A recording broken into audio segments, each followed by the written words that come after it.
Mesdames, Messieurs, et je pense qu'on peut dire aujourd'hui, chers amis, encore davantage qu'hier, après tous ces moments d'émotion intense que nous avons partagés ensemble, je pense qu'on va conclure sur encore une très très belle conférence avec Monsieur Stéphane Alix.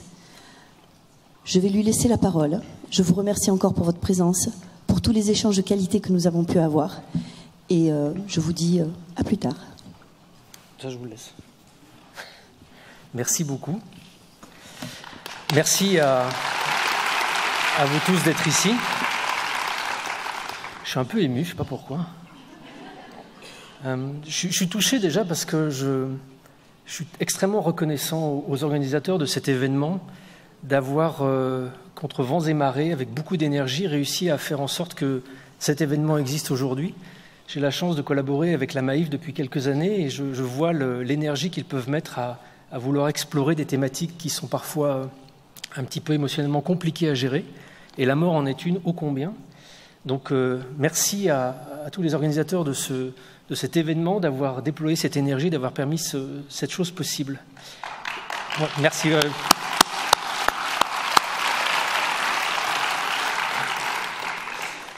Ça l'est d'autant plus parce que cette problématique de ne pas pouvoir parler de la mort, de ne pas pouvoir réfléchir à cette question-là un peu sereinement, elle touche sans doute beaucoup d'entre vous aujourd'hui. Moi, elle m'a touché de plein fouet il y a 19 ans de ça, 18 ans, quand j'ai perdu mon frère dans un accident de voiture.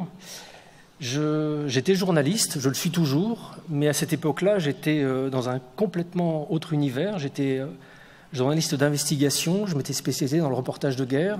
J'ai commencé en fait mon métier très jeune, à 19 ans. Je suis parti au printemps 1988 en Afghanistan, qui était à l'époque occupé par les Soviétiques. C'était encore du temps du mur. Et ce pays, qui était envahi depuis 1979 par les forces soviétiques, s'était soulevé, comme une partie de la France s'était soulevée après l'invasion allemande. Et en 88, la guerre durait depuis presque 10 ans dans ce pays. Et moi, pour devenir journaliste, n'ayant pas passé de bac, n'ayant pas eu de bac, n'ayant aucune formation particulière, il y a deux moyens. Il y a l'école, mais ça m'était impossible, et puis je n'avais pas forcément très envie. Ou alors il y avait le terrain. Et les terrains, pour devenir journaliste et avoir une chance de peut-être, non pas se faire un nom, mais au moins commencer à apprendre le métier, il faut partir sur des terrains où les autres ne vont pas forcément, ou ne vont pas beaucoup. Et l'Afghanistan de la résistance à cette époque-là était vraiment ce terrain-là. C'était un endroit où il fallait partir clandestinement en passant la frontière du Pakistan, en entrant dans le pays, en accompagnement des groupes de moudjahidines, qui étaient des résistants qui avaient leur base arrière au Pakistan, comme la résistance française avait ses bases arrière à Londres. Et puis on partait dans le maquis, à pied, à cheval, dans des marches longues, fatigantes, ça durait des semaines, voire des mois. Et voilà, moi je suis parti un peu naïvement parce que je voulais, pour des raisons, oui, sans doute très naïves et immatures, je voulais absolument qu'avant l'âge de 20 ans, j'ai pu dire je suis allé en Afghanistan et je suis allé sur un terrain de guerre. Et en fait, c'est allé très vite. J'avais quelques contacts, je suis arrivé au Pakistan, j'ai rejoint la zone de frontière, et notamment la ville de Peshawar, qui était à l'époque la vraie base arrière de la résistance, une espèce de ville tribale un peu particulière, avec des espions, des trafiquants de tous bords. Et là, évidemment, tous mes plans s'effondrent en à peine une demi-journée parce que le commandant avec lequel je voulais partir était déjà reparti à l'intérieur, donc je dois trouver une solution de rechange. Et en fait, on me dirige vers un petit parti chiite, pro-iranien, me dit-on, qui n'a jamais emmené de journaliste et qui serait très désireux. Donc je vais frapper à leur porte. Et c'est comme ça que commence pour moi un voyage qui a été un des voyages les plus transformateurs. J'en parle très brièvement parce que pour moi, il est vraiment emblématique de mon parcours en tant que journaliste et il imprègne encore aujourd'hui la façon dont je travaille. Je n'avais pas fait d'école de journalisme, je ne savais pas ce que c'était qu'écrire un article, je ne savais pas ce que je devais raconter, mes photos étaient la plupart floues. Donc c'était un peu compliqué au début, mais l'avantage, c'est que ça m'a fait découvrir ce pays et ce terrain d'une façon absolument non préparée. Je n'avais pas d'idée préconçue sur ce que je devais raconter, je n'avais pas d'idée préconçue sur ce que je devais penser. La seule idée préconçue que j'avais, qui était extrêmement naïve à l'époque, on m'avait dit, voilà, chiite pro-iranien. Donc pour moi, à l'époque, en 88, c'était à peine 10 ans après la révolution iranienne, après la prise de pouvoir de l'imam Khomeini en Iran. C'était voilà, tous ces fantasmes qu'on peut avoir en Occident. Et j'ai devancé cette petite appréhension que j'avais pour quand même saisir cette chance de partir dans le maquis. Et dans les semaines qui ont suivi, je me posais beaucoup de questions je me disais, mais qu'est-ce que je dois raconter? Je suis dans le maquis. Alors le maquis, concrètement, c'est quoi? C'est des abris enterrés dans la montagne, avec des toits en rondins, recouverts de terre, des moudjahidines, plein de puces, et puis du temps qui passe, et puis rien à faire, et on s'ennuie, et on s'ennuie, et on s'ennuie. Et puis tout d'un coup, il y a une alerte, il y a un bombardement des postes soviétiques qui sont dans la vallée, il y a durant la nuit une alerte de suspicion de parachutage de commandos des forces spéciales russes, et il y a des énormes moments d'intensité émotionnelle, d'adrénaline, et puis tout d'un coup, tout redescend, tout repasse. Et il ne se passait que ça.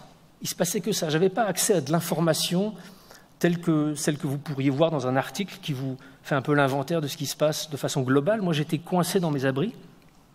J'avais pas accès, j'avais pas de téléphone satellite à l'époque, il n'y avait pas de téléphone portable, il n'y avait rien du tout. Donc je me dis, qu'est-ce que je dois raconter? Et en fait, en me posant cette question, en passant ces journées, puis ces semaines, et puis ces mois dans le maquis, j'ai observé quelque chose qui m'a beaucoup impressionné.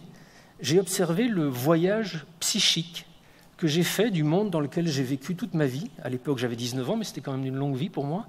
Une vie où j'avais été éduqué dans un contexte culturel français, avec ses croyances, ses idées, ses valeurs. Quelque chose qui m'imprégnait, mais que, comme j'étais jamais sorti de ce contexte-là, j'avais pas l'impression que c'était un mode de pensée particulier. J'avais l'impression que c'était la réalité telle que je la pensais. Sauf que là, j'arrive dans un pays avec des gens qui sont habillés comme au Moyen-Âge, qui se battent, qui mangent de la soupe sans aucun morceau de viande et qui, malgré tout, arrivent à monter en pente directe dans la montagne avec une énergie colossale. Des gens qui font la guerre sainte au nom de l'islam pour libérer leur terre qui est occupée par des infidèles, les Russes. Et progressivement, je commence à m'apercevoir que je laisse mon monde comme si je sortais d'une bulle presque de colle. Je me suis figuré cette image-là comme ça. Je suis sorti de cette bulle et j'ai pénétré dans une autre bulle. La bulle qui était la réalité de ces Afghans en lutte. Et je me suis dit, tiens, mais ça, enfin je ne me suis pas dit ça sur le moment, mais c'est ce que j'ai compris dans les semaines et les mois qui ont suivi mon retour en France. J'ai changé de monde. J'étais dans un autre monde. Pas très loin, c'est 8 heures, 9 heures d'avion de Paris. L'Afghanistan, si vous y allez par la route en 3 jours, aujourd'hui vous y êtes, c'est pas loin. Et pourtant, c'est un autre monde. J'ai découvert qu'à partir de ce moment-là, notre monde est fait de différents mondes, de gens qui pensent très différemment. Et comme je suis une éponge, et comme je n'avais pas appris à être journaliste et à savoir trier mes informations, je me suis laissé complètement imprégner de ce monde-là. Il y avait parmi les combattants un volontaire d'origine égyptienne qui était francophone, qui m'a en plus fait partager un petit peu ce qu'était le quotidien de ces combattants. Donc j'ai vraiment eu l'impression de pénétrer dans une autre réalité. Et ça, c'est a posteriori ce que je considère comme étant le plus grand enseignement de ce voyage-là. Notre planète est faite d'une infinité de mondes, d'une infinité de réalités, d'une infinité de raisons, d'une infinité de justesse et de vérité. Et je ne suis pas détenteur d'une vérité, comme ceux chez qui j'étais n'étaient pas détenteurs d'une unique vérité. Toutes ces vérités, c'est ce qui forme l'humanité. Et mon métier en tant que journaliste, pendant les plus de 10 ans que j'ai exercé dans cette première partie de ma vie, où j'ai travaillé beaucoup sur des questions géopolitiques, terrorisme, notamment en Asie centrale, j'ai toujours gardé ça à l'esprit. Si les gens me disent des choses qui me choquent, si les gens disent des choses qui me surprennent, il ne faut pas que je sois dans le jugement, ce n'est pas mon boulot. Je ne suis pas là pour être un arbitre, un diplomate, je suis là pour être un passeur. Donc mon boulot, c'est d'essayer de retranscrire le plus fidèlement la réalité telle qu'elle est vécue par les gens qui sont immergés dedans. Et ça m'a conduit, alors les hasards n'en sont pas, mais ça m'a conduit à travailler sur beaucoup de sujets très émotionnellement chargés. Je parlais du terrorisme, j'ai travaillé sur le mouvement des talibans depuis quasiment l'origine du mouvement, en 1995. J'ai travaillé sur le trafic de drogue. Mon premier livre était consacré aux routes du trafic d'héroïne entre l'Afghanistan, qui était le premier producteur mondial d'opium à l'époque, et les zones d'Asie centrale et d'Europe occidentale. Donc des sujets sur lesquels il est difficile d'accéder à une information un peu juste, il est difficile de ne pas se laisser envahir par ces idées préconçues. Et d'une certaine manière, c'est un peu curieux parce que c'est comme si ces 10 ans plus d'activité sur des sujets de cette nature-là m'avaient d'une certaine manière formé à constamment me remettre en question, à consciemment questionner la réalité qui me semblait apparente d'un premier examen pour essayer d'aller un peu plus profondément. Et je vous dis ça aujourd'hui parce que voilà, j'ai le recul sur ces presque 30 années maintenant, mais qui me montrent une vraie cohérence. Souvent, les gens me disent « Ah, mais après, quand vous avez commencé à vous intéresser à la mort, vous avez arrêté d'être journaliste. » Pas du tout, je reste journaliste, j'ai toujours ma carte de presse avec fierté, et je reste journaliste depuis plus de 30 ans aujourd'hui.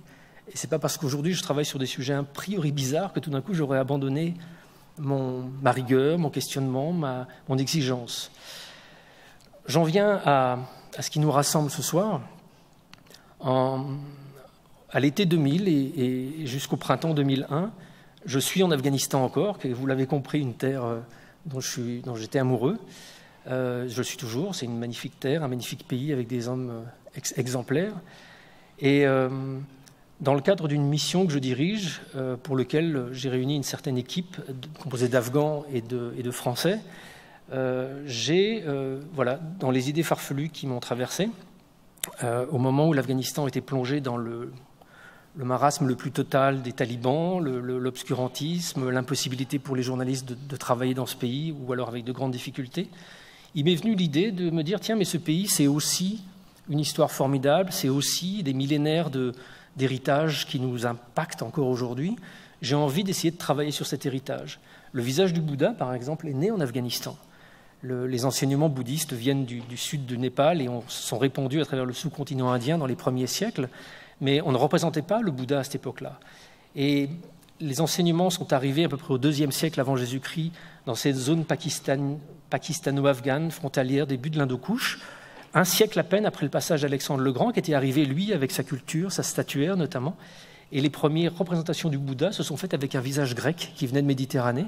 Voilà le type, je ne sais pas pourquoi ça me frissonne là tout d'un coup, voilà le type d'héritage qu'on rencontre en Afghanistan, mais c'est une terre qui est absolument fabuleuse, un carrefour. Et j'avais envie de me mettre un peu à distance déjà, peut-être, de l'agitation, de la folie des hommes, et de m'intéresser un peu plus à cette dimension historique.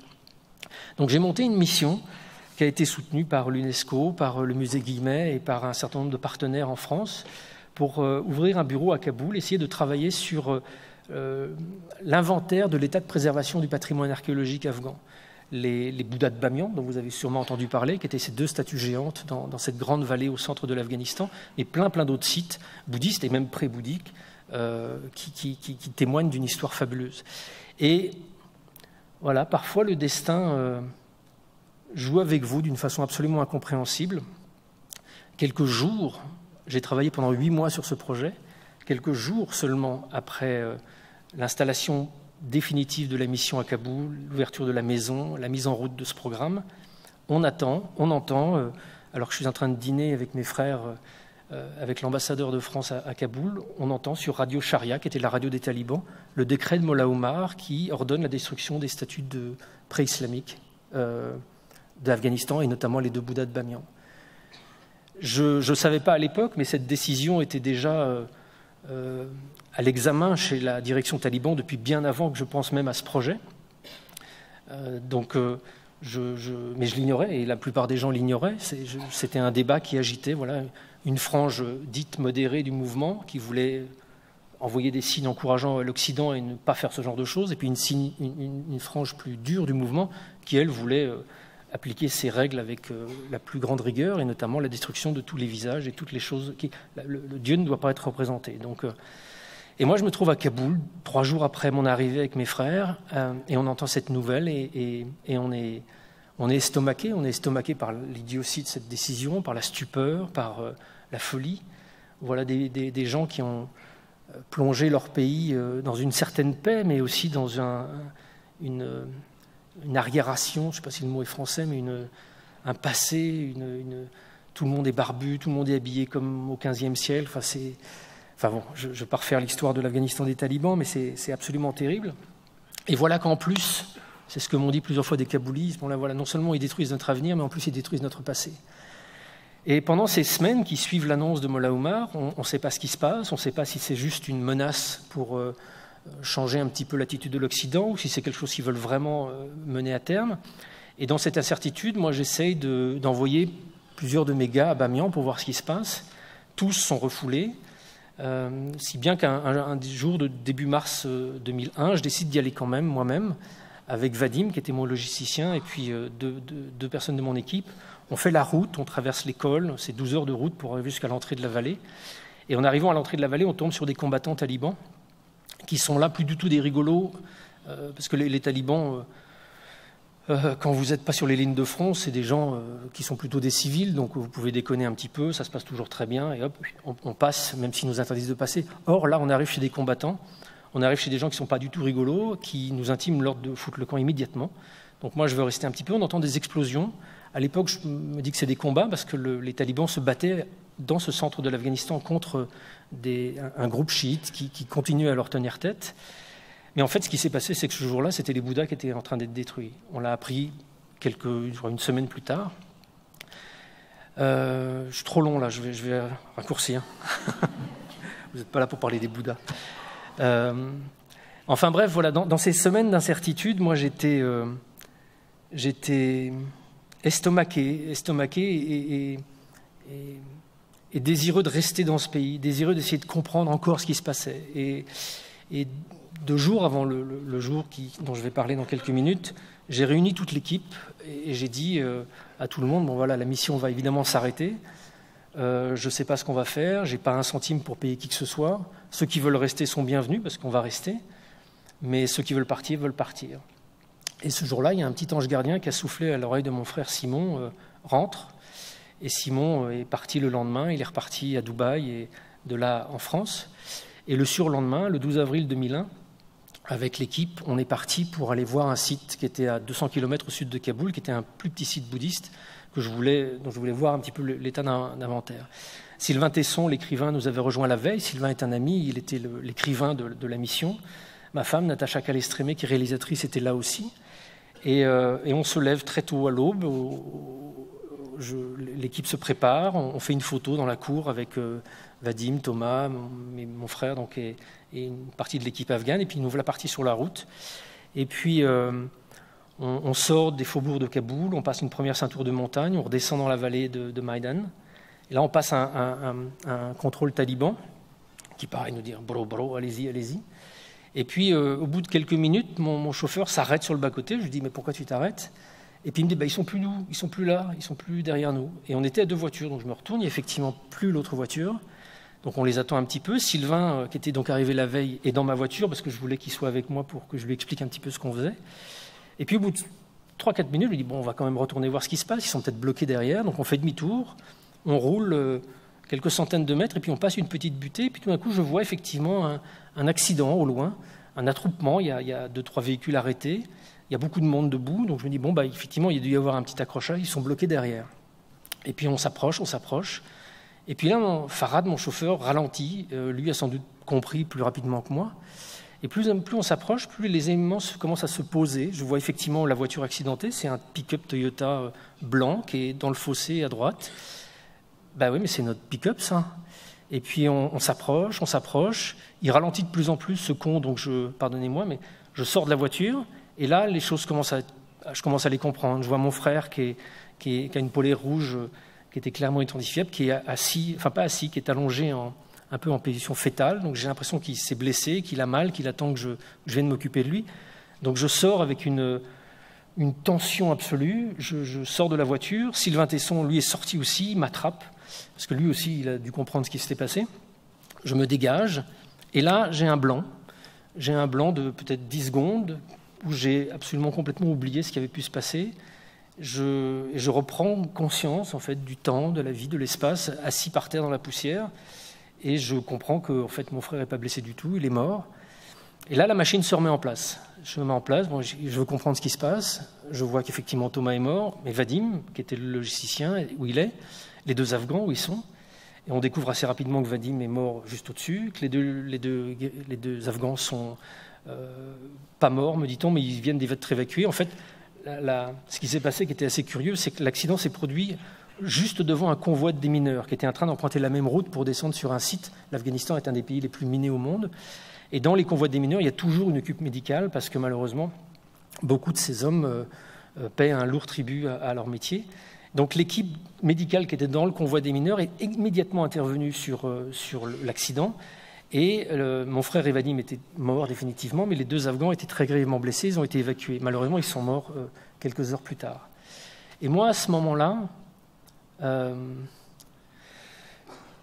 Sans doute certains d'entre vous dans cette salle ont vécu des épisodes peut-être pas identiques, mais de perte de proches, comme ça, de façon inattendue.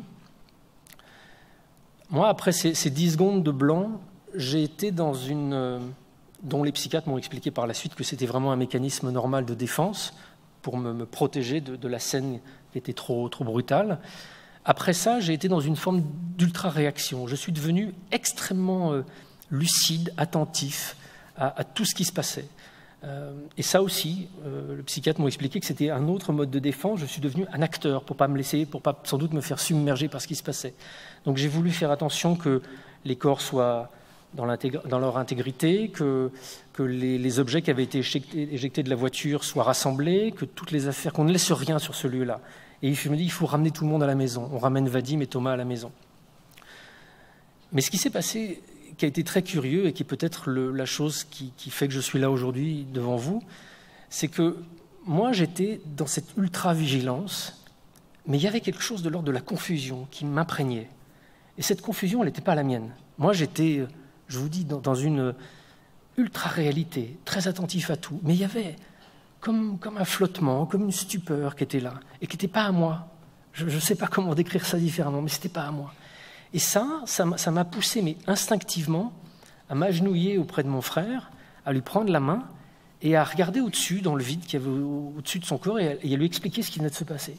J'ai parlé tout seul, je pense que c'était à voix haute, pour dire dans le vide au-dessus du corps de Thomas, Thomas, t'es mort, je vais m'occuper de tout, t'inquiète pas, je vais m'occuper de tout. Vadim, vous êtes morts tous les deux, je vais m'occuper de vous. Je vais m'occuper de vous ramener. Et je peux vous assurer que dans ces moments-là, c'était pas une croyance, c'était pas une pensée, c'était juste un acte de mon être tout entier qui sentait la nécessité de devoir dire ça, de devoir rassurer, de devoir calmer cette espèce de confusion. On ramène les corps à la maison, à Kaboul. À l'époque, c'est les talibans, il n'y a pas de morgue, il n'y a rien du tout. Donc avec quelques amis humanitaires, on prend la décision, enfin ils prennent la décision pour moi parce que moi je n'arrive plus, qu'il faut vraiment évacuer les corps sur le Pakistan parce que sinon ça va devenir très problématique. En plus on est un jeudi, donc le lendemain c'est vendredi, tout est fermé. Donc avec un ami qui dirigeait une ONG à l'époque, lui il prend les choses en charge, il fait venir un médecin pour qu'on fasse un constat de décès et on fait venir un petit avion du CICR qui va nous évacuer en milieu d'après-midi sur Islamabad où les corps vont pouvoir être mis à la morgue. Mais entre-temps, il a fallu que j'appelle mes parents, il a fallu que j'appelle la maman de Vadim pour leur annoncer cette nouvelle. Ça, c'est peut-être à y réfléchir aujourd'hui la chose qui a été la plus difficile, plus peut-être que de devoir prendre mon frère. Et cette confusion, elle continue à être là. Et ce qui est drôle, c'est que j'arrive à vraiment dissocier complètement mon état d'esprit intérieur de cette confusion flottante. Comme si, enfin c'est la façon dont je l'interprète aujourd'hui, comme si d'une certaine manière, la confusion dans laquelle mon frère était encore là, quelque part, malgré le fait que théoriquement il soit mort et donc plus nulle part, c'est comme s'il était encore confus et c'est comme s'il m'imprégnait. C'est comme si ça me baignait. Et je vais, alors que je suis quelqu'un de plutôt qui n'aime pas foutre trop de bazar, qui n'aime pas créer l'embarras, je vais malgré tout insister auprès du consul français, que je vois que ça embête, de m'autoriser à retourner à la morgue le lendemain pour à nouveau prendre les mains de mon frère et lui parler. Parce que je sentais que c'était absolument important que je fasse ce geste-là, que je dise ces mots, que j'essaie de... Voilà, ça me paraissait complètement... Enfin, pour moi, c'était du domaine de l'irrationnel, mais je ne me posais même pas la question de savoir si c'était irrationnel ou pas rationnel. C'était quelque chose à faire. Et puis, on va devoir attendre une semaine que des cercueils adaptés au transport aérien des corps viennent de France.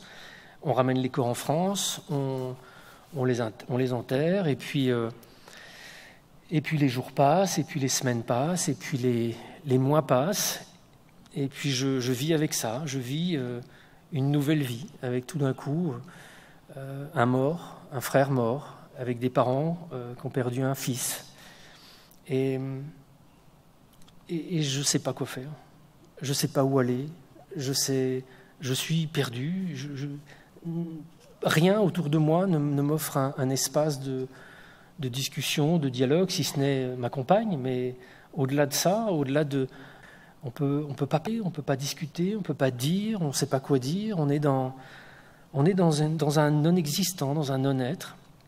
Et dans les mois qui vont suivre, quand l'espèce de stupeur de l'accident va commencer à s'apaiser un petit peu, et me faire une vie avec un certain nombre de compromis. Donc j'ai trouvé au fil des ans un moyen extraordinaire pour supporter l'éteignage de ses rêves, c'est l'alcool. Je le conseille à quiconque avait des rêves importants dans l'enfance et ne les a toujours pas menés à bien. Picoler, ça vous aide vraiment à passer ce cap. Et je dis ça en plaisantant, mais j'aurais pu m'engloutir dans cette vie-là. Et curieusement, paradoxalement, la mort de Thomas a réactivé ce feu, a réactivé cette envie de mettre du sens sur ma vie, sur la mort, sur ce monde, au-delà des apparences observables, au-delà des critères selon lesquels notre vie doit être une vie heureuse, réussir sa carrière professionnelle, réussir sa vie de couple, avoir un écran plat, un chien, une maison. Est-ce qu'il n'y a rien d'autre ?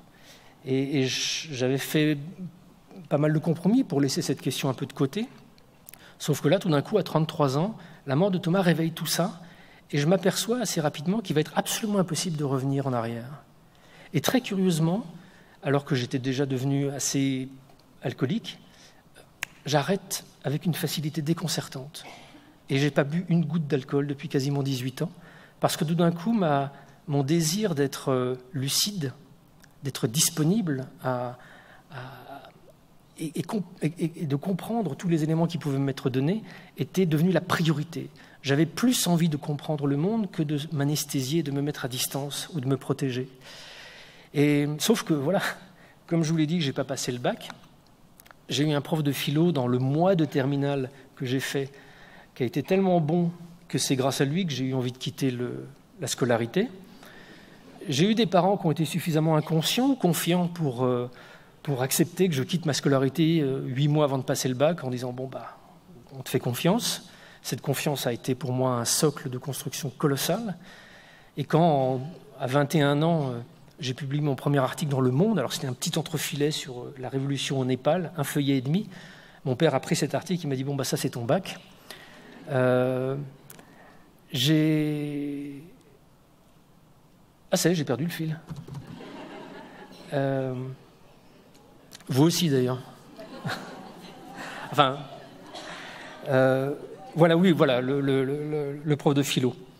Donc, c'était juste une petite digression, pas très gentille pour lui, pour dire que dans l'émergence de toutes ces questions, de toutes ces envies de réponse un peu existentielles, j'étais tellement nul en philosophie que j'avais absolument pas l'outillage pour aller me nourrir de la réflexion des penseurs, des philosophes qui, pour certains, ont vraiment exploré avec beaucoup de talent cet espace-là. Donc j'étais inadapté à l'exploration intellectuelle de cette question-là. J'avais envie de trouver des réponses, mais je ne savais même pas comment aller les chercher dans Aristote, Platon. Je n'avais même pas l'idée que ça puisse être possible. Je n'avais pas non plus envie d'aller dans le spirituel. Non pas que ça ne m'intéresse pas, mais 10 années et plus de journalisme m'avaient confronté à une réalité très tangible de gens qui se battent, de gens qui crèvent la faim, de gens qui se font exécuter devant mes yeux, d'enfants qui crèvent de faim avec un gros bide et des côtes saillantes. Donc pour moi, la spiritualité, ça me semblait tellement abstrait par rapport à la réalité si crue et si difficile de cette planète, loin du confort de la France, que pour moi, c'était une sorte de bonus, de plus, mais qui n'était pas un outil non plus en capacité de répondre à mes interrogations à l'époque. Et puis surtout, pour moi, spiritualité, à ce moment-là, était synonyme de religion. Je ne faisais pas le distinguo entre les deux. Et le religieux, pour moi, quelle que soit la beauté des différentes traditions religieuses, quelle que soit la foi et l'engagement de ceux qui pratiquent ces différentes voies, ça reste des voies subjectives.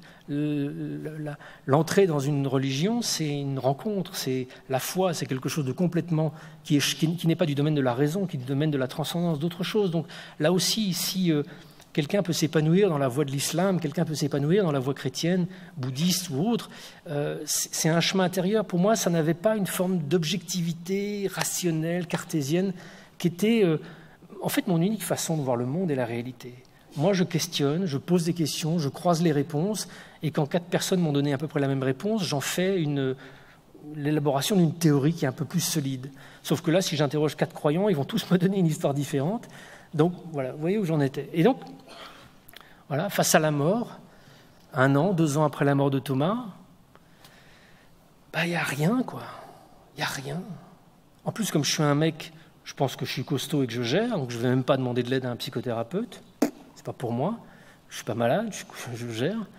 Enfin, jusqu'à ce que ma femme me fasse comprendre que je ne gère pas du tout. Mais il a fallu encore attendre quelques années pour ça. Et en fait, par une succession d'accidents et de hasards qui n'en sont évidemment pas, j'ai entendu parler un moment des expériences de mort imminente. Et notamment parce que certains témoignages d'expériences de mort imminente suivent un accident de voiture, par exemple comme celui qu'avait vécu mon frère. Sauf que mon frère, on n'a pas pu le ranimer, il était mort, mais je commence à entendre des témoignages de gens qui ont des accidents de voiture, sont en coma ou en arrêt cardiaque, sont conduits à l'hôpital, et quand on les ranime, quand ils ont réussi à les ramener, ils vous disent qu'ils n'étaient pas du tout inconscients, mais qu'ils étaient au-dessus de la scène, qu'ils avaient vu les pompiers, qu'ils avaient vu tout ce qui se passait, et qu'ils ont réintégré leur corps, comme on réintégrerait une combinaison de plongée un peu étriquée, et qu'on retrouve la souffrance, le froid.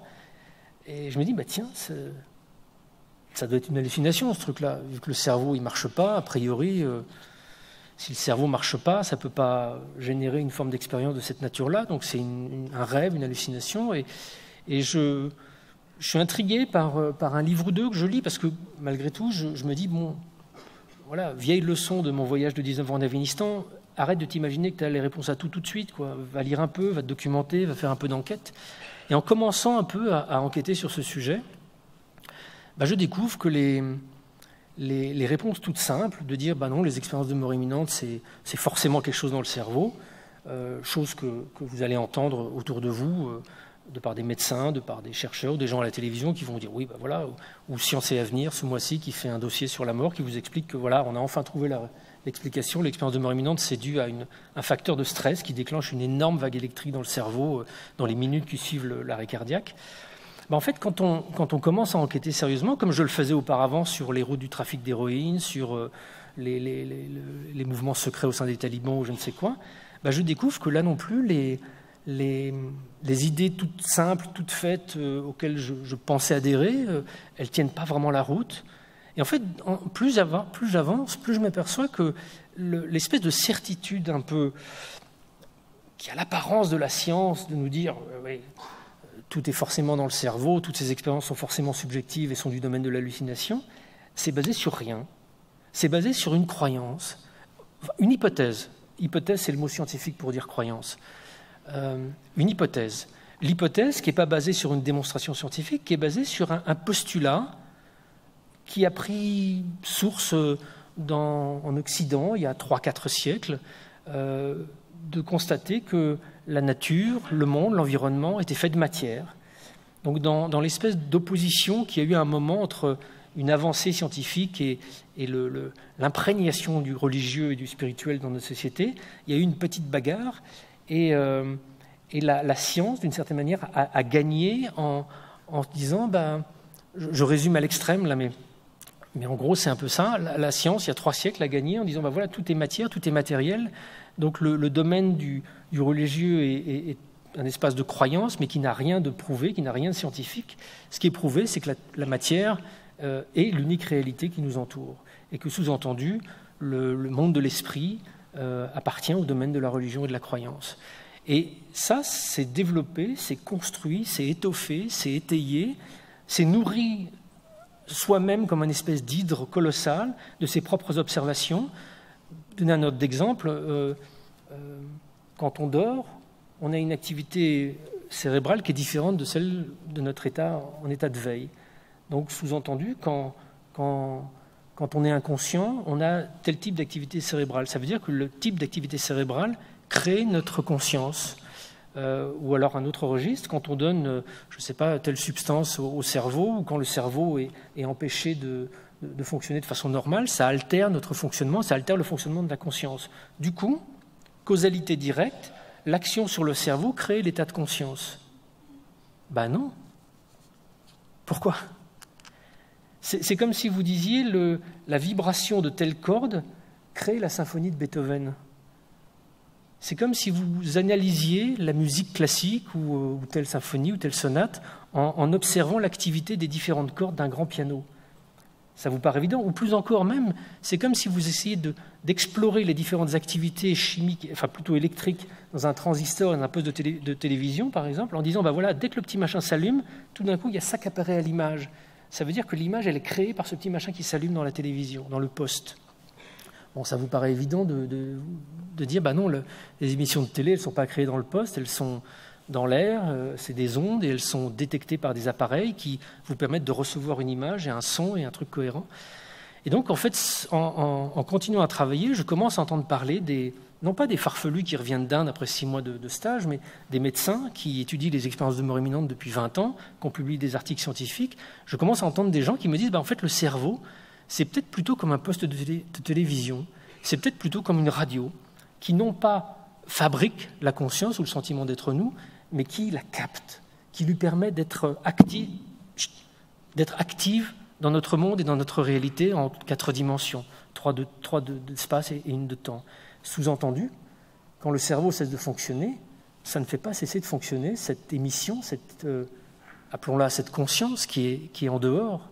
Alors ça, c'est une hypothèse, mais c'est une hypothèse qui a le mérite de matcher avec un nombre incroyable d'observations, et notamment ces expériences de mort imminente.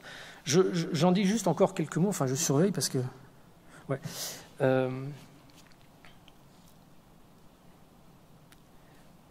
Les expériences de mort imminente, c'est un sujet absolument fascinant à plusieurs titres.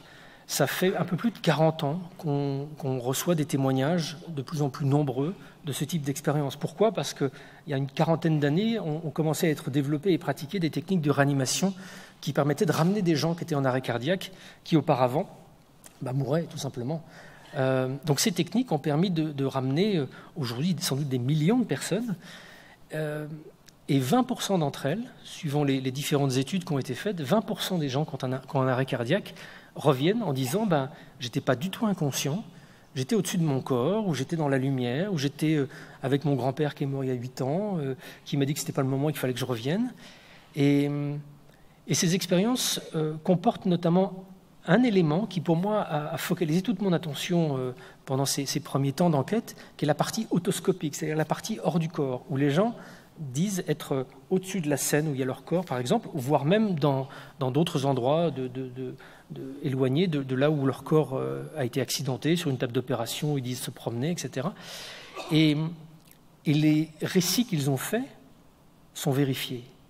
Et ce n'est pas juste une petite histoire par-ci par-là que m'a raconté un type que j'ai croisé un soir d'hiver, je ne sais quoi. C'est des milliers de témoignages, des milliers de médecins qui sont témoins de ce genre d'expérience. Pour vous donner un exemple, j'avais rencontré au début de mon enquête un vieux monsieur qui est aujourd'hui décédé, qui s'appelait Jean Morzel, qui était un Toulousain, assez haut en couleur. Jean, pendant son service militaire en 1949, s'était tiré une balle à blanc dans le plexus. Il était en manœuvre quelque part dans les montagnes toulousaines, et au moment de la pause, ils avaient tous mis leur fusil en épi, comme ça, et au moment de repartir en manœuvre, il a attrapé son fusil, qui était coincé dans je ne sais pas comment, et il s'est tiré une balle, là. Et à l'époque, c'était des balles en bois, les balles à blanc. Donc il s'est explosé le foie avec plein d'échardes, il est évidemment tombé, enfin pas tout de suite dans le coma, mais il était très loin d'un hôpital, et puis on était en 49. Donc pendant son transport, il est finalement parti complètement dans le coma. Quand il est arrivé à l'hôpital de Toulouse, il était complètement inconscient, dans le coma. On l'a emmené au bloc opératoire, on est allé chercher le chirurgien qui n'était pas présent, qui était parti au cinéma avec sa femme. Le temps qu'on ramène le chirurgien, Jean était toujours dans le coma, on l'avait préparé sur une table d'opération. Il y avait peu d'espoir de le ramener parce que le foie, à l'époque, c'était pas quelque chose qu'on réussit à travailler comme aujourd'hui en bloc. Donc il y avait très très peu de chances de survie.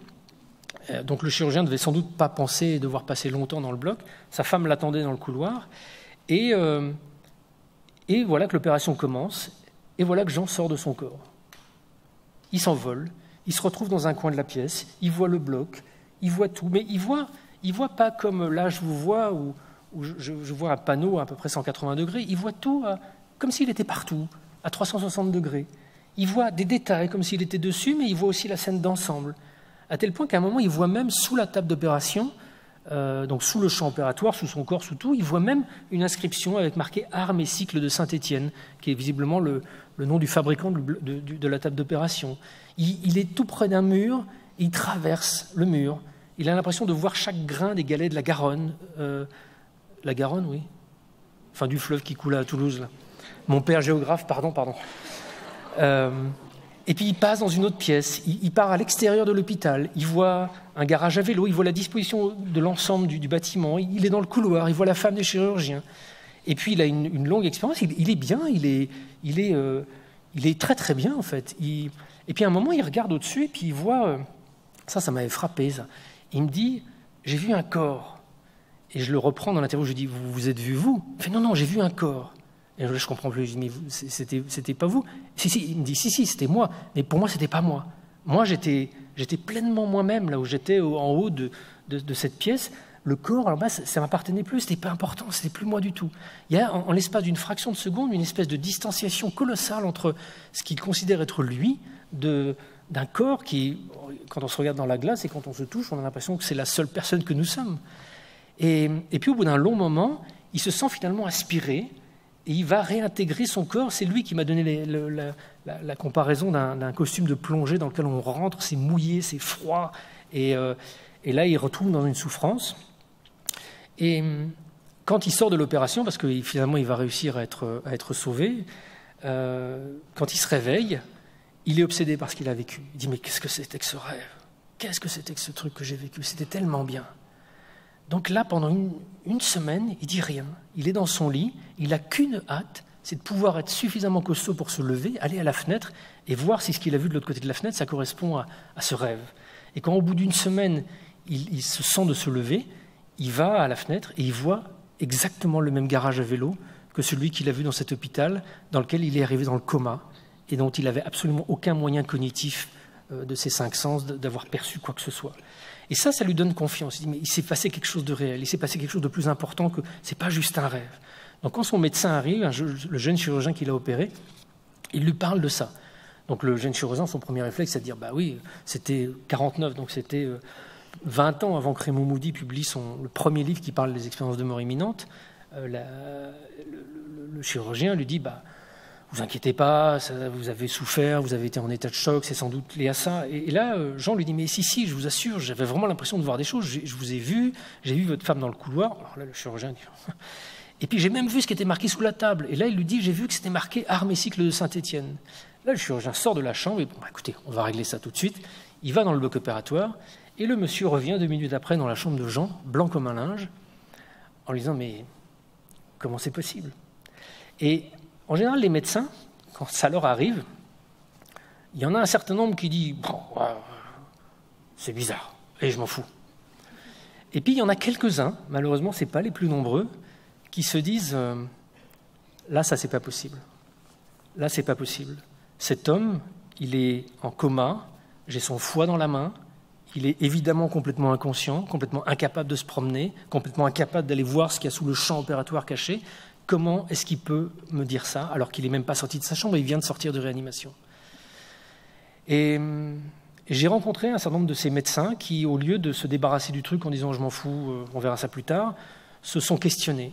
Et notamment un cardiologue hollandais qui s'appelle Pim van Lommel, qui est à l'origine de la première étude publiée dans The Lancet, qui est la grande revue médicale extrêmement académique de médecine. C'est le premier à avoir publié une longue étude sur l'expérience de mort imminente. Il s'est dit, si cette expérience, elle arrive, je vais prendre plusieurs hôpitaux au hasard, je fais une étude prospective et je vais récolter tous les dossiers des gens qui ont fait un arrêt cardiaque dans ces différents hôpitaux. Il a récolté un peu plus de 360 dossiers et sur ces dossiers, ils ont commencé à interroger les 360 patients en faisant des questionnaires, non pas en leur demandant « est-ce que vous avez vu la lumière ou autre », mais en faisant des questions détournées pour permettre qu'une expérience un petit peu étrange de cette nature puisse ressurgir. Il y a des questionnaires comme ça qui ont été développés par la recherche américaine notamment. Et cette étude a permis de mettre en évidence que 18% de ces 360 et quelques personnes avaient vécu des épisodes de mort imminente. Notamment un monsieur, ça aussi c'est une histoire que je raconte parce qu'elle est assez troublante. Comme Jean, ce monsieur est arrivé à l'hôpital inconscient, dans le coma. L'équipe d'urgence est intervenue immédiatement sur lui, a essayé de l'intuber, ça ne passait pas. Donc on s'est aperçu qu'il avait un dentier, donc on lui enlève le dentier, on l'intube. Le dentier est posé sur un meuble à côté, et puis le type est réanimé, finalement on le stabilise, mais il est toujours dans le coma, et il ne va reprendre connaissance que plusieurs jours plus tard. Et dès qu'il reprend connaissance, il n'a plus son dentier, ce monsieur, et il gueule. Il dit « Où sont mes dents ? Où sont mes dents ?»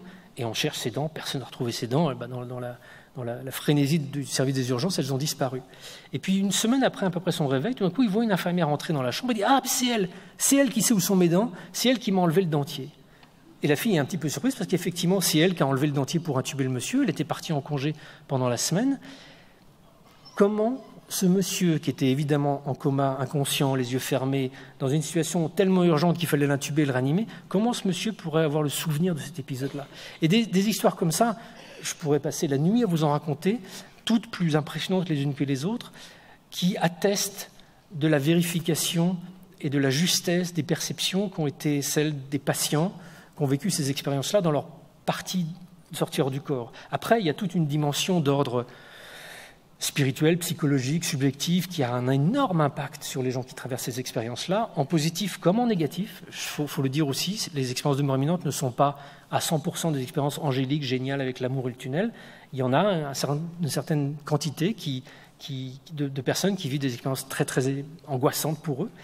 Et ça, c'est beaucoup passé sous silence. Mais globalement, c'est quand même plutôt assez lumineux, assez aimant, assez bouleversant. Et donc, l'impact psychologique sur les gens qui ont vécu ces expériences est aussi absolument colossal. Et ce qui est curieux, pour en avoir parlé avec beaucoup de psychologues, vous frôlez la mort, mais sans vivre une expérience de mort imminente, vous n'allez pas nécessairement changer toute votre vie. Vous n'allez pas changer nécessairement vos grilles de valeurs. Vous n'allez pas avoir cette espèce de transformation profonde qui va s'étaler sur plusieurs années. Or, les expériences de mort imminente génèrent vraiment un bouleversement intérieur très profond. Une expérience de quelques secondes, de quelques dizaines de secondes, va avoir cet impact sur une vie entière. Et ça, pour moi, c'était secondaire à ce moment-là, parce que je m'intéressais vraiment à ce qui était tangible et vérifiable, mais cet impact psychologique, sans aucune commune mesure de ces expériences sur la vie des gens, est aussi un facteur qui va dans le sens d'une réalité, d'une forme de transcendance, qu'on n'est pas simplement dans un rêve, qu'on n'est pas simplement dans un délire, dans quelque chose. Il y a un autre témoignage qui m'avait frappé, c'était le cas d'un jeune garçon que j'avais filmé d'ailleurs dans la série dont je m'occupais sur M6, Enquête extraordinaire, qui était un garçon qui avait fait une tentative de suicide et qui avait vécu son expérience de mort imminente pendant sa tentative de suicide. Donc voilà quelqu'un qui se suicide parce que la vie est trop dure, parce qu'il y a trop de difficultés, c'est insupportable. Il arrive dans la lumière, il arrive dans une expérience qui est une expérience de félicité, de bonheur absolu, donc a priori c'est plutôt hyper cool, et il ne fait pas de récidive. Et quand on fait des études sur des gens ayant vécu une expérience de mort imminente suite à une tentative de suicide, on s'aperçoit qu'il y a 0% de récidive. Alors que chez les gens qui font une tentative de suicide sans vie d'expérience de mort imminente, vous avez un taux de récidive qui est assez élevé. C'est comme si le fait d'être passé de l'autre côté, le fait d'avoir vécu cette expérience, d'avoir imprégné, comme l'était Jean Morzel dont je vous parlais tout à l'heure, de l'évidence qu'ils avaient pénétré le monde de l'après-vie, leur donnait une sorte de sens, leur donnait une sorte de lecture différente de la réalité, et leur faisait ce que m'a dit ce témoin qui avait fait sa tentative de suicide, comme si tout d'un coup la vie prenait une couleur différente et je me dis « Ah ok, je comprends pourquoi c'est dur ». C'est un peu comme si vous êtes en première année de médecine, mais que vous ne savez pas sur quoi ça va déboucher, vous êtes noyé par les études, les devoirs, la tension, la pression. Et puis vous avez envie d'arrêter parce que c'est insupportable, vous ne pouvez plus, vous êtes trop crevé, quoi. Sauf que vous ne savez pas que vous allez peut-être avoir un diplôme à la fin qui va vous permettre d'exercer ce métier-là. La mort, c'est un peu comme si ça... Enfin, l'expérience de mort imminente, c'est un peu comme si ça faisait un reset psychologique, comme si tout d'un coup, ça vous remettait une espèce d'assurance de cette dimension qui, aujourd'hui, pour moi, est une profonde réalité, de cette dimension plus vaste de notre existence. Je vais enchaîner parce que... Oh purée, qu'est-ce que je suis bavard. Et je suis maladroit. Je débute, on m'a donné ce truc... qui est très écolo, mais qui souffre trop vite. Donc après m'être rendu compte que je pouvais exercer ce métier en étant extrêmement rationnel, en en ne perdant pas pied, en m'intéressant à des sujets qualifiés de surnaturels comme les expériences de mort imminente, sans devenir moi-même un fada ou un croyant, mais que je pouvais continuer à faire exactement le même métier et de la même façon que ce que je faisais avant, en Afghanistan ou ailleurs. J'ai poursuivi ça. Et tout d'un coup, je me suis aperçu qu'il n'y avait aucune question qui était taboue. Il y avait juste des mauvaises manières de les poser, ou il y avait juste peut-être des façons de se satisfaire trop rapidement de certaines réponses. Et moi, je ne sais pas pourquoi, il y a un espèce de côté jusqu'au boutiste, un peu bourrin chez moi, qui fait que quand je pose une question et que j'obtiens une réponse, plutôt que de m'en satisfaire et de m'asseoir dessus, ça en génère de nouvelles questions, et ainsi de suite. Donc en fait, dans cette espèce de cheminement un peu schizophrène, j'ai avancé pendant 1 an, 2 ans, en rencontrant des témoins, en rencontrant des médecins, et puis en élargissant progressivement le champ de mes investigations. Le sérieux du dossier des expériences de mort imminente m'a conforté dans l'hypothèse que notre certitude absolue que la conscience s'arrête après le fonctionnement du cerveau ne tenait pas la route, qu'il y avait d'autres choses, qu'il y avait d'autres dimensions à explorer.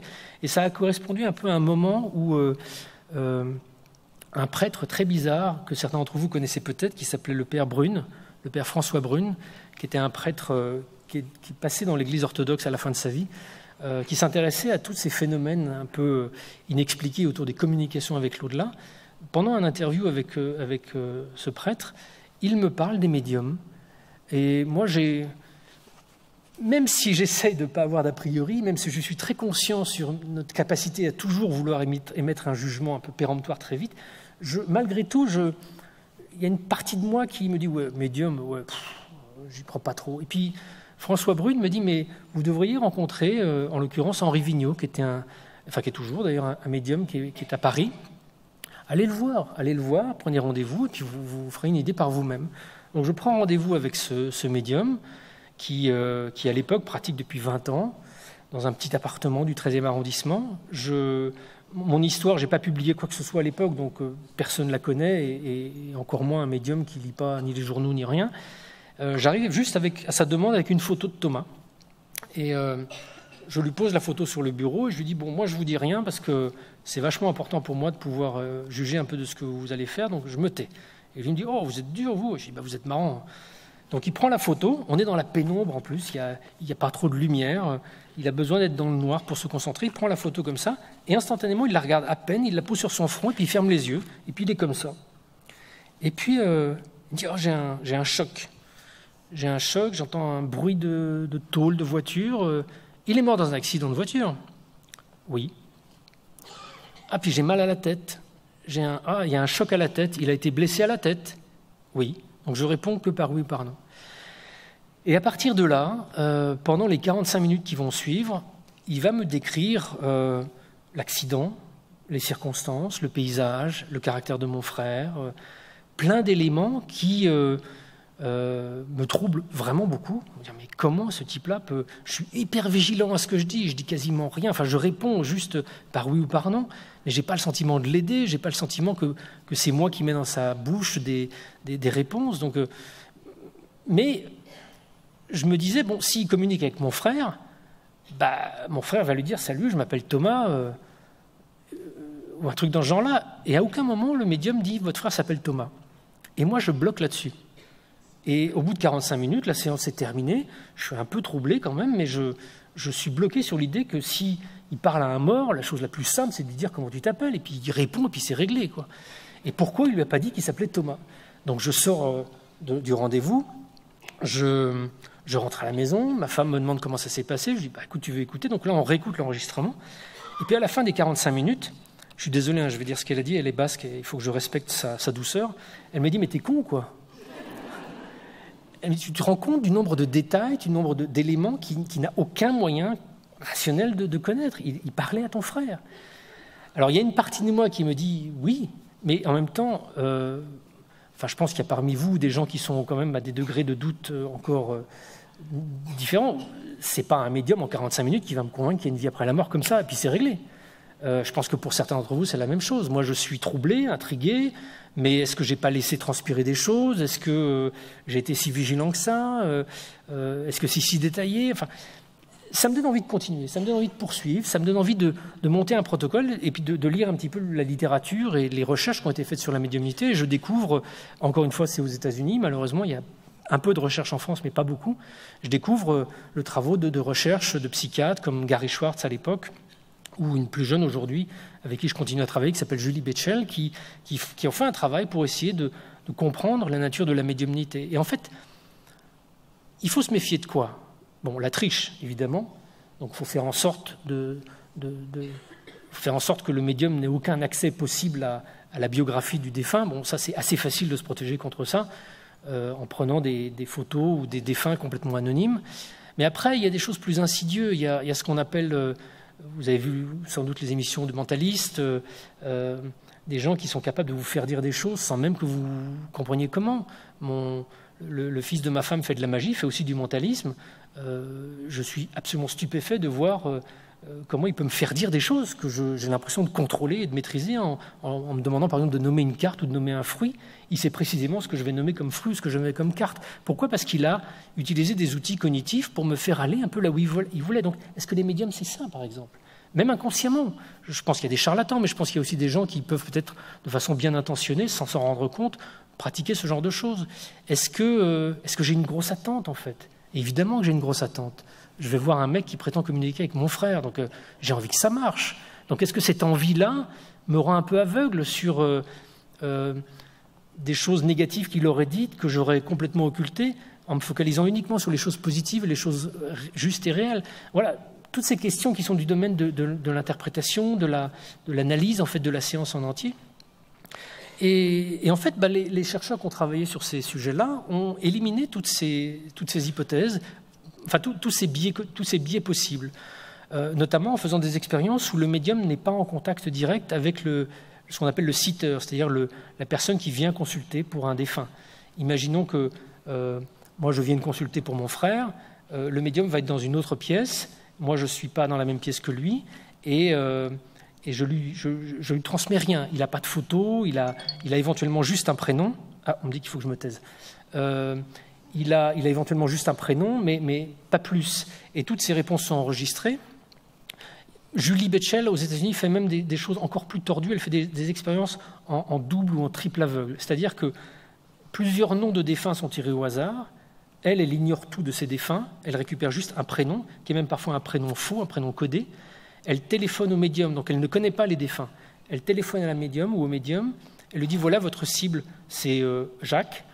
Dites-moi le métier de Jacques, les circonstances de son décès, ses hobbies, et éventuellement s'il aurait quelque chose à ajouter. On note toutes les réponses du médium, tout ce qu'il dit.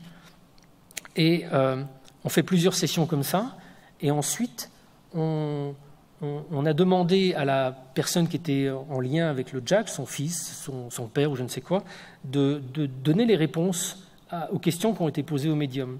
Et un juge indépendant, c'est-à-dire quelqu'un qui n'est pas Julie, qui ne connaît pas les médiums, qui ne connaît pas les défunts, qui ne connaît rien du tout, prend les différents comptes rendus des sessions de médiumnité, prend les différents descriptifs donnés par les familles des témoins et essaie de voir quoi match avec quoi. Et en général, ça match assez bien.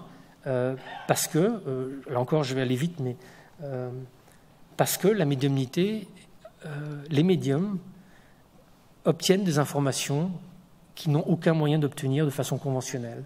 Parce que ces hommes, ces femmes sont capables de... Alors je vais être très très objectif. Je ne peux pas affirmer avec certitude, de façon scientifique, qu'ils obtiennent véritablement des informations des défunts. Ils obtiennent des informations de façon non conventionnelle. C'est-à-dire qu'on ne peut pas l'expliquer conventionnellement. C'est pas possible qu'une personne comme ça, qui n'a absolument aucune connaissance, soit capable de donner des détails si précis d'un défunt.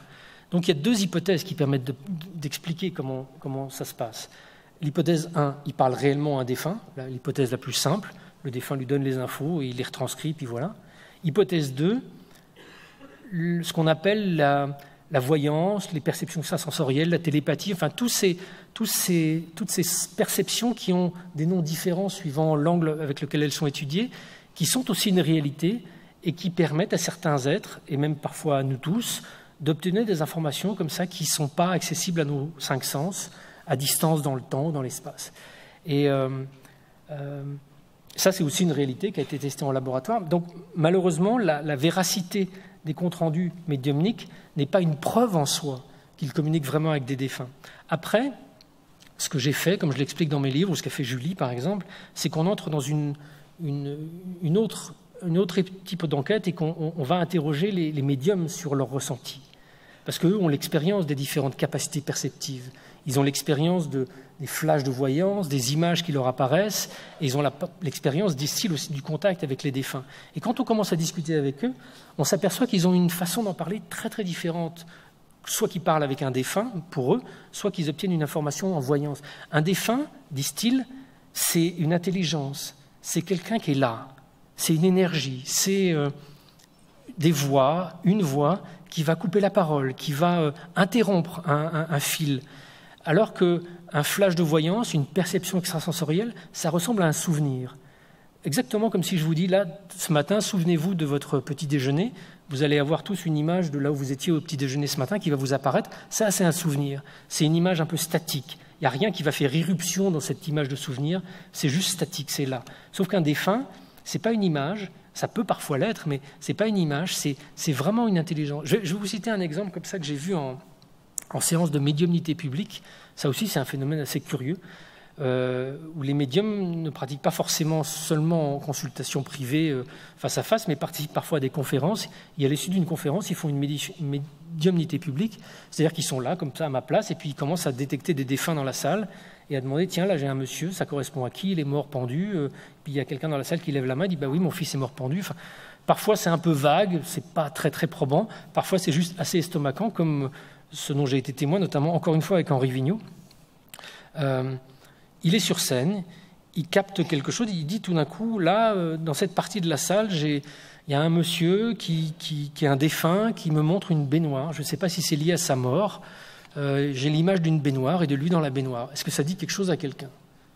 La salle ne réagit pas. Donc Henri insiste un peu. Vous êtes sûr? Parce que cette image, elle est présente. Je ne sais pas si c'est lié à sa mort ou pas, mais personne ne réagit. Donc au bout de quelques minutes, Henri dit, bon, bah, si ça dit à quelqu'un, peut-être il est là pour une autre personne, on va essayer de passer à autre chose. Donc là, je vois Henri se concentrer, essayer de s'ouvrir à une autre présence dans la salle. Il est par là, puis tout d'un coup, il dit, ah, excusez-moi, mais le monsieur revient, insiste. Il me dit qu'il est effectivement tombé dans la baignoire et que c'est ce qui lui a causé sa mort. Il s'est fait le coup du lapin. Vous êtes sûr que ça dit, parce qu'il est vraiment présent, vous êtes sûr que ça dit rien dans cette partie de la salle ou n'importe où? Personne ne réagit encore. Donc à tel point qu'au bout d'un moment, bon, bah, il lâche quoi, l'affaire et puis il essaie de se reconnecter encore à une autre personne. Rebelote. Le type, Henri dit, ah mais excusez-moi, je suis encore coupé. Et vraiment, il me donne son prénom, il s'appelle Pierre. Il est là, donc il est là pour quelque chose.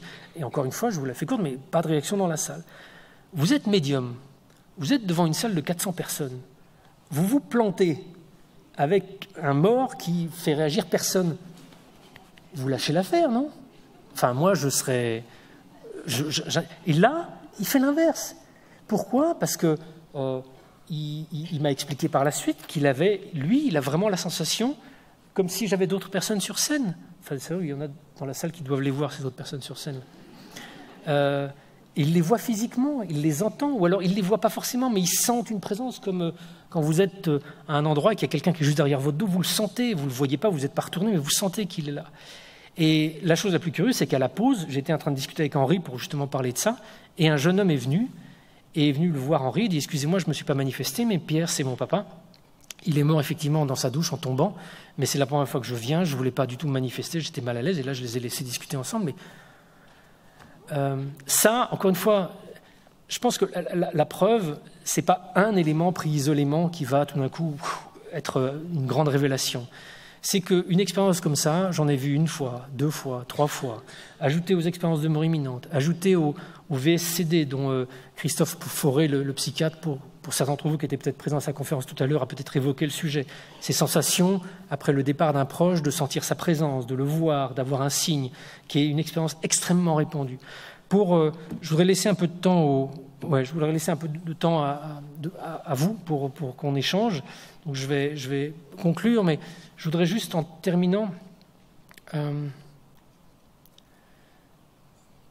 Vous dire que le constat que j'ai fait aujourd'hui, après plus de 15 ans de travail sur ces questions, sur ces sujets, c'est que notre société, elle est en train de passer à côté de quelque chose, en s'enfermant dans une vision matérialiste, pseudo-rationnelle de la réalité, en se campant sur ces grands airs, en disant « Non mais moi je sais, la réalité je la connais, je sais à quoi correspond le monde, ce qui se passe dans le monde, les échanges, etc. » On se coupe d'une part de la réalité, une part de la réalité qui est absolument cruciale et importante. Moi je suis au quotidien de la mort depuis plus de 15 ans maintenant. Je pense à la mort, j'écris dessus, je réfléchis, j'en parle à ma fille qui a aujourd'hui 22 ans, qui depuis toute sa vie, elle a perdu son oncle, elle avait 4 ans, depuis toute cette vie-là, elle est habitée de la mort. Ma fille, elle est joyeuse. Moi, je suis quelqu'un compliqué à vivre, mais un petit peu joyeux quand même aussi. Je ne suis pas morbide. Et cette fréquentation de la mort, plutôt que de me rendre enfermé, triste ou effectivement dépressif, m'a montré la valeur de l'existence, m'a montré que cette vie-là, cette vie qu'on a, ce visage qu'on voit dans la glace le matin, c'est pas tout.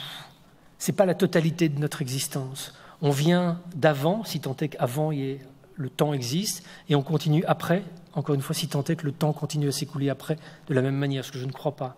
J'ai vraiment le sentiment aujourd'hui, et je suis arrivé à cette conclusion, encore une fois, non pas en faisant une retraite spirituelle au fin fond de l'Ardèche pendant 10 ans, je suis arrivé à cette conclusion en faisant mon métier de journaliste, en posant des questions sérieusement, en essayant de ne pas m'arrêter au premier truc qui me plaît parce que c'est joli, ça me plaît bien. Non, j'ai questionné sans cesse, sans relâche. J'ai sillonné le monde. Je suis allé dans tous les continents pour interroger à la fois les scientifiques ou des détenteurs de différentes traditions spirituelles, des chamans, des lamas tibétains, des médiums spirites à droite à gauche, pour essayer de croiser les informations.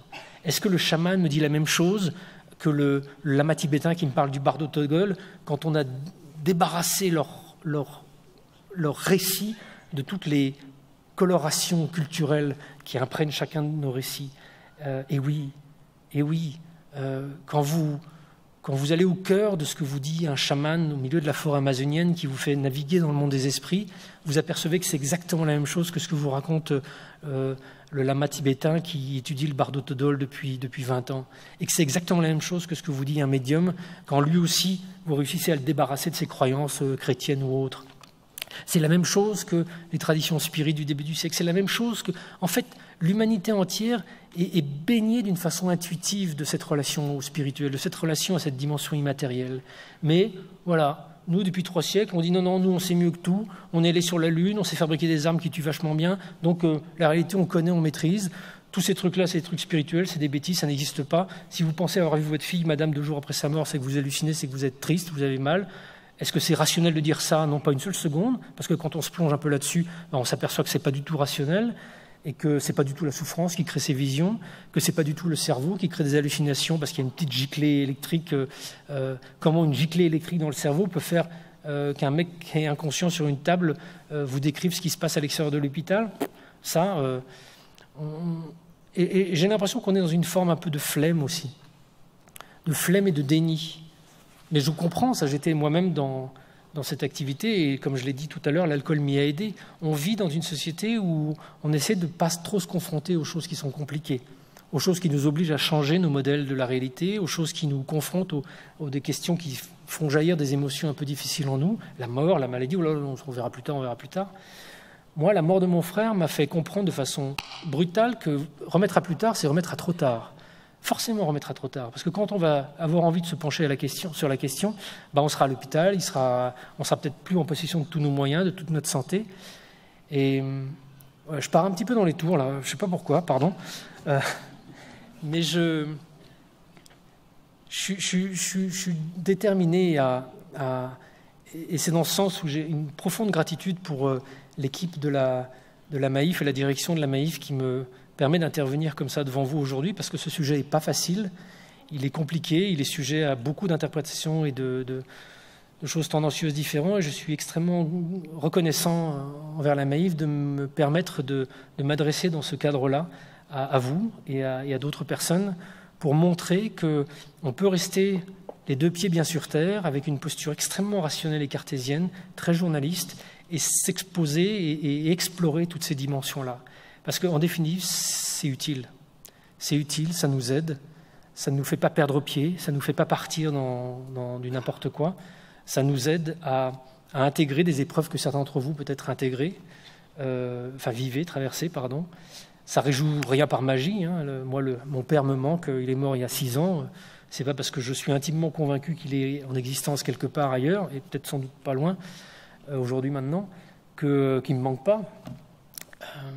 Mais ça ouvre d'autres portes, ça ouvre d'autres dimensions, ça ouvre la réflexion à un champ plus vaste de questionnement, et je pense que ça serait dommage de s'en priver, mais si vous êtes là aujourd'hui, c'est que vous n'avez pas envie de vous en priver. Merci beaucoup. Merci.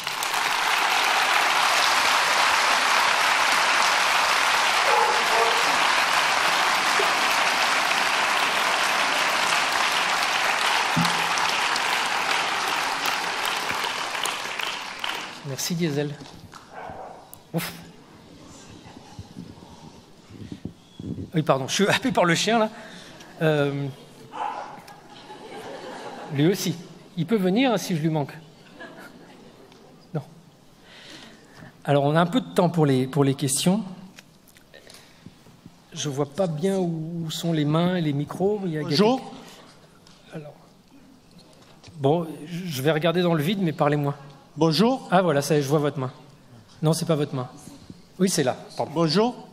Bonjour. Voilà, donc, au point de vue médical, j'ai 10 anesthésies générales de toutes sortes, hein, donc comme beaucoup d'autres. Je peux vous dire que j'avais déjà pensé à vos problèmes, quoi. Hein. Donc j'ai un certain âge et moi je n'ai jamais rien vu. Hein. Des opérations qui ont duré très longtemps et toutes sortes. Donc c'est très clair. Par contre, moi je pense que quand je suis en pleine conscience et en pleine réflexion, c'est à ce moment-là que je peux penser à la spiritualité et à la religion, à des choses comme ça. Voilà, donc je vois les choses différemment. Voilà, donc par rapport au fait que malgré vos nombreuses anesthésies, comme dit, vous n'ayez pas vécu cette expérience, comme je le disais, les études montrent que 20% des gens en arrêt cardiaque ont une expérience de cette nature-là. L'expérience de mort imminente n'est pas exclusivement liée à l'arrêt cardiaque. Il y a plein de gens qui vivent des expériences comme ça dans d'autres circonstances, même parfois en méditant ou dans des circonstances où leur physiologie n'est absolument pas attaquée. Donc c'est pas non plus une expérience qui est complètement liée à... C'est une expérience spirituelle d'une certaine manière. C'est une expérience d'expansion spirituelle qui donc parfois coïncide avec un arrêt cardiaque ou des situations de détresse physiologique, mais pas nécessairement. Et encore une fois, 20% des gens, dans les études qui ont été faites aujourd'hui, vivent cette expérience-là après un arrêt cardiaque ou pendant une opération. Mais c'est un peu comme les rêves. Les études sur le sommeil nous montrent qu'on a 5 grandes phases de rêve chaque nuit. C'est-à-dire qu'on a théoriquement 5 grands rêves avec différentes constructions annexes chaque nuit. Qui se souvient de 5 rêves chaque matin au réveil? Levez la main. Oh là là, je vous engage, vous allez m'apprendre comment vous faites. Bon, 2 personnes. Bon, voilà, je pense qu'on a affaire, et je me penche dans ma prochaine enquête sur les relations justement entre conscience et activité cérébrale, parce qu'il y a une liaison. Notre cerveau sert quand même quelque chose. Il sert de filtre, il sert de caisse pas de résonance, mais de caisse de transmission d'une conscience, on va dire, immatérielle. Donc la nature de nos expériences passe aussi quand même par le filtre de notre cerveau, malgré tout. Et notre cerveau, il est habitué, dès la première seconde de sa mise en fonctionnement, à trier l'information. Ça, ce n'est pas une observation spirituelle, c'est de l'ordre de la physiologie et de la biologie du développement cérébral. Notre cerveau, c'est une machine à trier. À partir du moment où vous lui envoyez des influx sensoriels, auditifs, visuels, il trie, il apprend à trier. Donc, au bout de quelques semaines, un bébé, il sait que le truc rouge, bizarre, froid, ça va être une chaise, un canapé. Et progressivement, dans les premiers mois et les premières années de notre vie, notre cerveau fabrique notre interprétation de la réalité. Notre cerveau est un outil de tri. Donc on arrive à l'âge adulte avec un cerveau qui est incapable de rester dans une perception sensorielle pure. Tout ce qu'on ressent, que ce soit par nos 5 sens ou par notre intuition, notre 6e sens, nos outils perceptifs extrasensoriels, tout ça passe par l'interprétation du cerveau, qui fabrique des images, qui fabrique des interprétations. Je vous donne un exemple. J'avais fait une expérience il y a quelques années à l'Institut Monroe qui consistait à vivre une expérience de perception extrasensorielle où il m'était demandé, après que j'étais dans un caisson d'isolation monitoré avec des écouteurs qui m'envoyaient une musique extrêmement dissonante pour créer justement un état cérébral propice aux perceptions. J'étais dans le noir, je ne voyais rien. Le moniteur me dit « Vous vous souvenez de l'endroit où vous étiez tout à l'heure quand vous avez interviewé le directeur de l'Institut ?» Je fais « Oui ».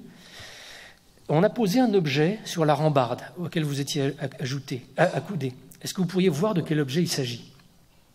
Ça, c'est typiquement une expérience qu'on appelle de remote viewing, de vision à distance, qui a été développée notamment par l'armée américaine et la CIA, qui est extrêmement efficace, extrêmement impressionnante, et Donc c'est vraiment d'absolument tout le monde, et c'est absolument stupéfiant. Parce que dans mon espèce de lit, dans le noir absolu, j'ai une sensation de rouge et de truc rond qui vient. Pour ceux qui ont vu un des premiers épisodes d'Enquête extraordinaire, cette scène est dans le film. Et donc je vois quelque chose de rond, je vois une pomme rouge.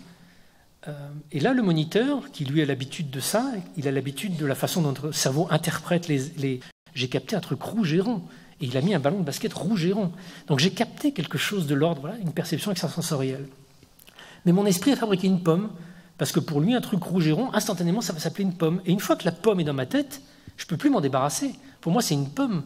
Et la technique qu'a développée cet institut, dont je parlerai d'ailleurs dans mon prochain bouquin, parce que c'est juste bluffant, consiste justement à essayer de désamorcer ces mécanismes interprétatifs pour revenir à la perception pure, pour revenir à la sensation première qui, elle, a de fortes chances d'être très juste. Donc voilà, notre esprit, notre cerveau, il déforme en permanence tout ce qu'on voit, tout ce qu'on observe, tout ce qu'on ressent, et plus encore nos perceptions extrasensorielles, nos intuitions. C'est pour ça, et c'est aussi un volet que j'explore pas mal dans mon livre « Le test sur la médiumnité », pour montrer que la médiumnité, pour moi, c'est une réalité. Ça ne fait pas de doute que des gens sont capables de communiquer avec des défunts, mais ces gens-là sont des êtres humains. Ces gens-là ont un cerveau qui fonctionne, qui a été éduqué d'une certaine manière, qui fait que leur perception de ce monde des défunts passe aussi à travers leur filtre, et peut de ce fait subir une distorsion, une déformation, présenter même des erreurs.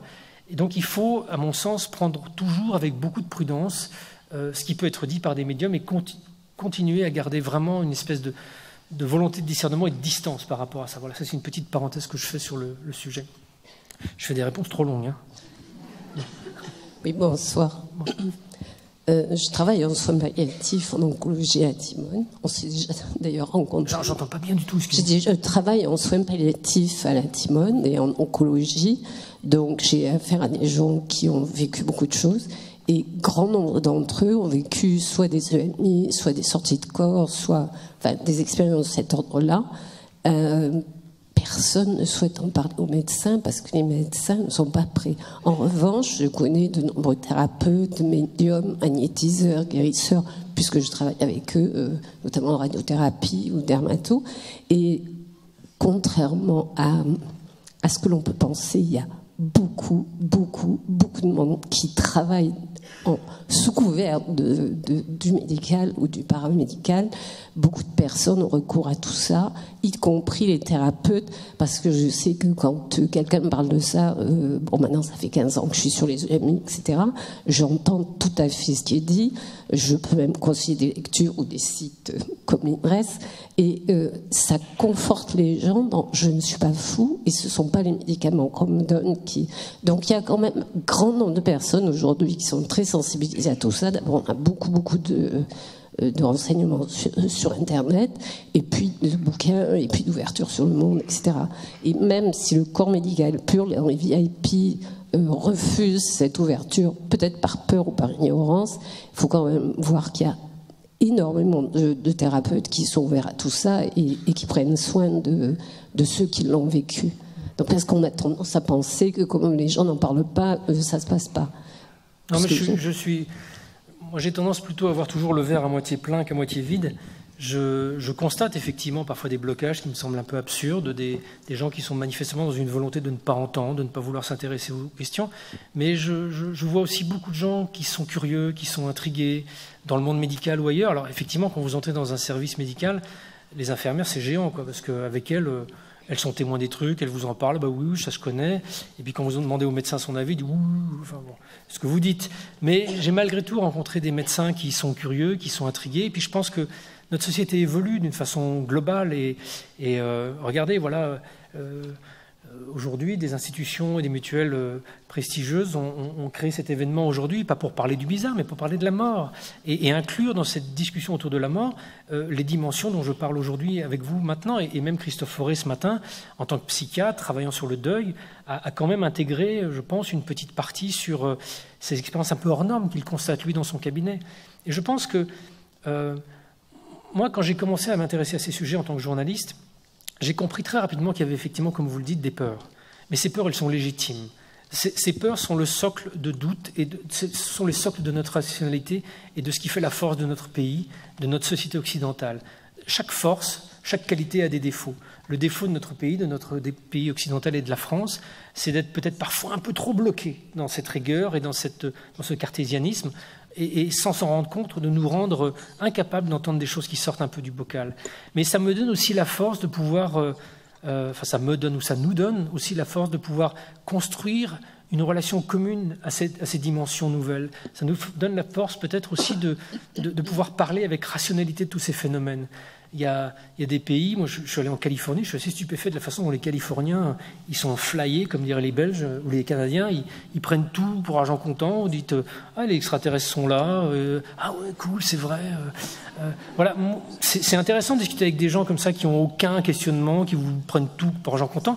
Moi j'ai une éducation et un métier, une envie qui me pousse à vouloir toujours questionner, toujours interroger, et il ne faut pas que cette interrogation, elle nous enferme. Il faut que cette interrogation, elle nous permette de cheminer. Et malheureusement, ce qu'on constate dans le monde médical, qui est aussi un monde difficile, confronté à pas mal d'autres challenges que ceux de s'ouvrir à ça, il y a déjà des sacrés problèmes financiers, logistiques et autres. Mais voilà, pour en terminer, je pense que les choses sont en mouvement. Notre société est en mouvement.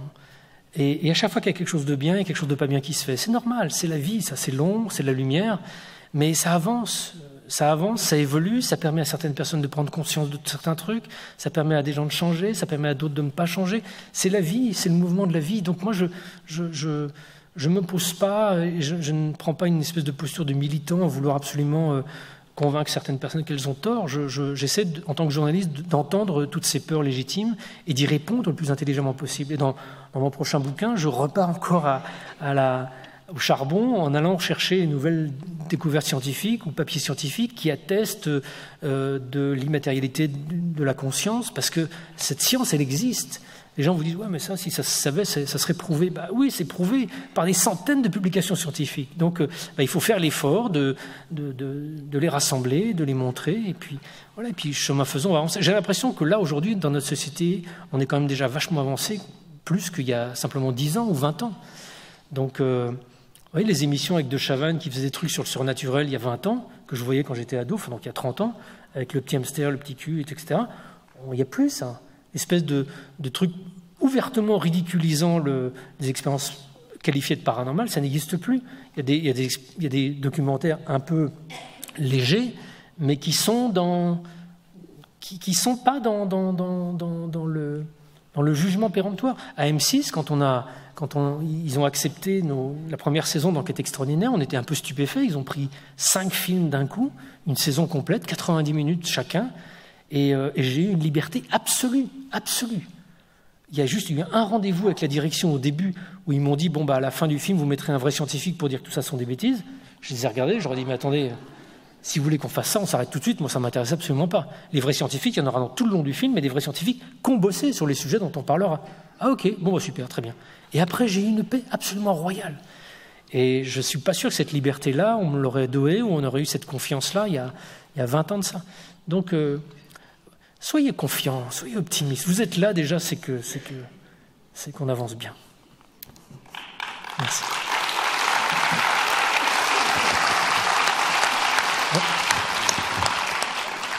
Bon, d'abord, merci pour votre conférence que j'ai trouvée passionnante. Alors, il y a au moins 2 médecins dans la salle, elle et moi. Donc, pour vous dire qu'il y a quand même de l'espoir, et je crois qu'il y a beaucoup de médecins qui commencent à avoir les idées plus ouvertes, mais qui n'osent pas le dire dans le milieu médical, parce que c'est très mal vu encore. Enfin, ça passe pas dans beaucoup de... Voilà. Et moi, ce que j'ai retenu, enfin, ce que j'ai envie de retenir, en tout cas de souligner, c'est quand vous avez parlé de la conscience qui est extérieure au cerveau, que le cerveau est quelque chose, en quelque sorte, un récepteur, un émetteur-récepteur, on va dire. Hein. Vous avez fait une comparaison avec la télévision, la radio. Et je voulais juste dire que moi, j'ai eu l'occasion, dans ma vie, non pas professionnelle mais privée, de faire l'expérience, non pas par rapport à la mort, mais pour des états modifiés auprès de mon mari qui a été dans le coma pendant plusieurs semaines, puis en état végétatif chronique pendant 4 ans. Voilà. Et que j'ai pu à maintes reprises me rendre compte que sa conscience était là. Il ne pouvait pas communiquer, mais ça n'était pas un légume. Voilà.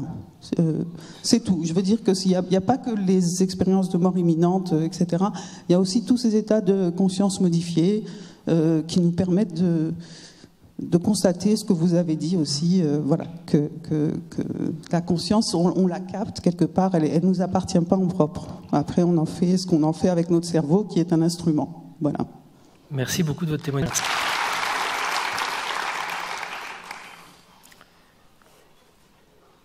Il y a une dernière, ou sinon je recommence. Hein. Ah, Madame a peur que je recommence. Alors, j'aurais une question à laquelle je ne sais pas si c'est ici que j'étais une autre, qui m'a beaucoup intéressée, touchée, et qui a éveillé ma curiosité. 3 hypothèses. Soit vous êtes un très bon romancier et vous accrochez très bien le lecteur, soit c'est une aventure extraordinaire réellement vécue, soit c'est entre les deux une sorte d'autofiction à partir d'une expérience. Voilà, donc ce sont les questions que je me pose. Pour répondre très simplement, non, toute cette histoire est, j'ai envie de dire presque malheureusement, totalement vraie. Rien n'est inventé. Il y a même des choses qui sont plutôt retranchées, parce que dans le fil de cette enquête, j'ai fait plusieurs voyages, notamment en Allemagne, et j'en ai pas raconté, j'ai pas tout raconté. La seule chose qui est changée par rapport à la réalité, c'est le nom de certaines personnes à leur demande dans le livre. Pour ceux qui ne l'ont pas lu, c'est une histoire un peu particulière qui m'est arrivée il y a 5 ans de ça, où voilà, dans un désir d'être cohérent avec moi-même, je vous ai dit tout à l'heure que parler de la mort me faisait observer ma vie et la façon dont je prends mes décisions au quotidien.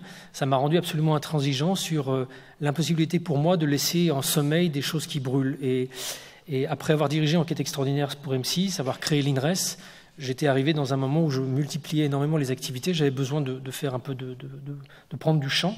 Et donc j'ai pris une décision en apparence irrationnelle qui est de tout abandonner, de confier l'INRES à mon associé, au risque que ça s'arrête, parce que j'avais besoin de me retrouver, de refaire un point global sur ma vie.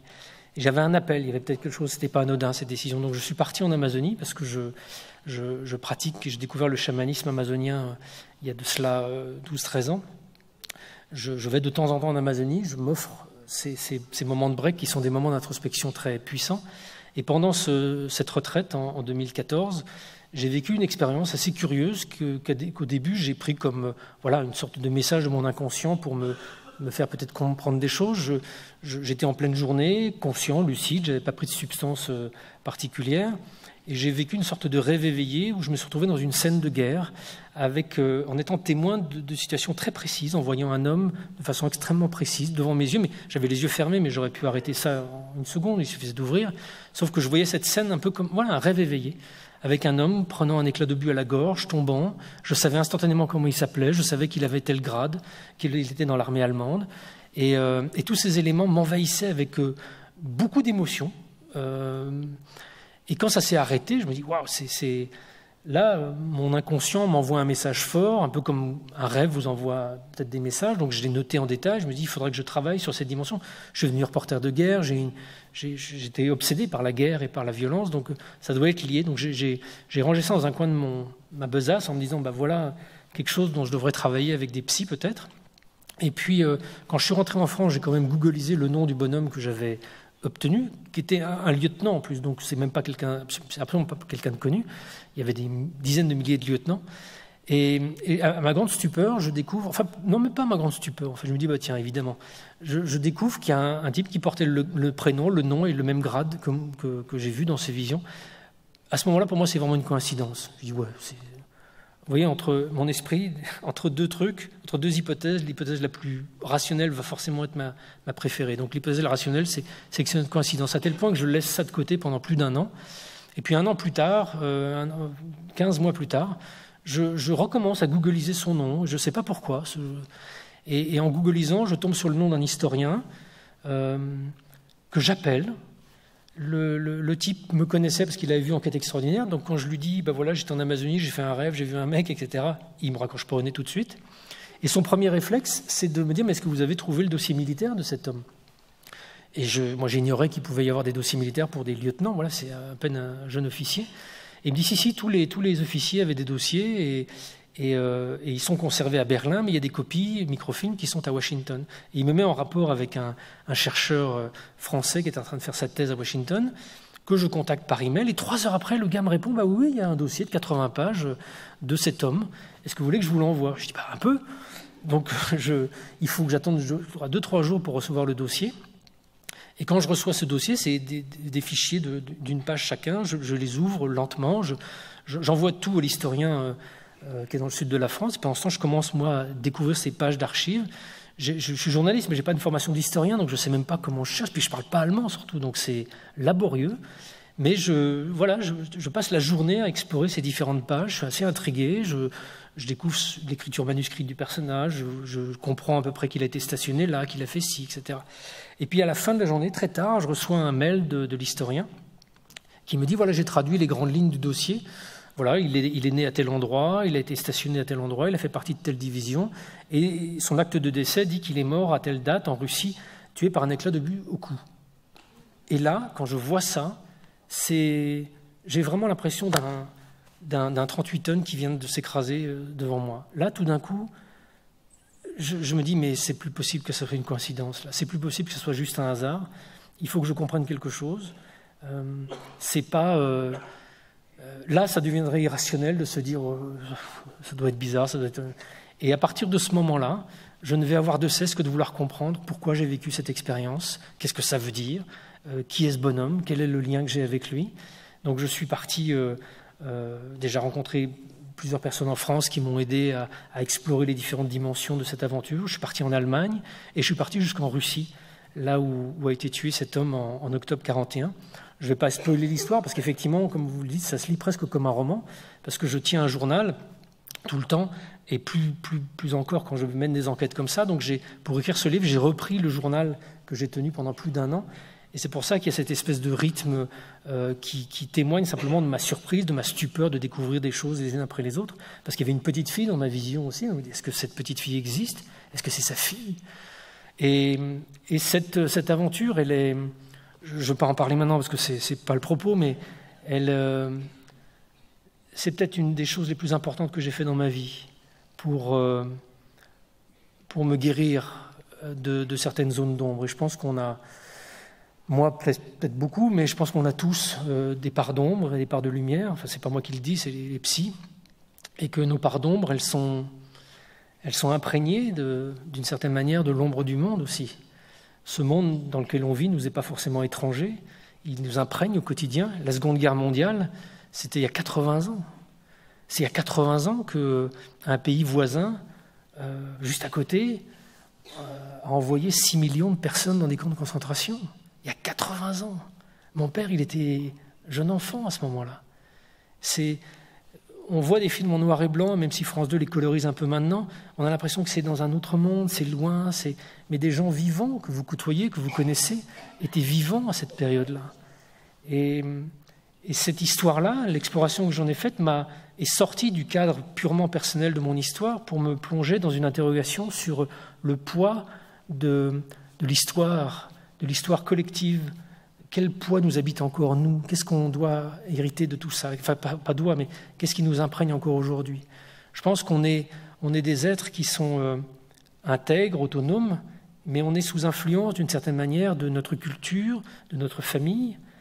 Certains d'entre vous doivent être familiers du transgénérationnel, et du poids de nos ancêtres, même des ancêtres dont on n'a rien connu, qui peuvent nous imprégner et avoir transmis d'une façon inconsciente leurs problématiques. Je pense qu'au-delà de l'influence qu'on a de nos lignées familiales, on est aussi sujet à d'autres influences qui baignent notre monde, et qu'on est chacun des petites usines à guérir le monde.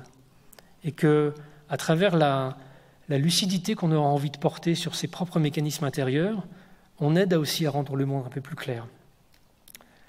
Voilà. Merci.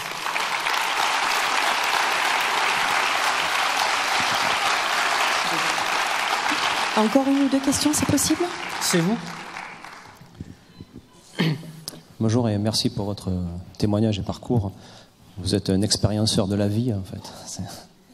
Je voulais faire un lien avec ce jour aujourd'hui, pour les défunts. Vous avez parlé dans les expériences de mort imminente, de la transformation dans la durée de ceux qui en sont revenus. J'ai pensé aussi aux parents qui ont perdu un enfant, quand ils osent aller vers les médiums qui leur apportent une trace, une mémoire vivante de l'après. Comme si leur deuil devenait autre, comme s'il y avait un sens, comme si ça les faisait passer derrière la peur, ça les apaisait parfois.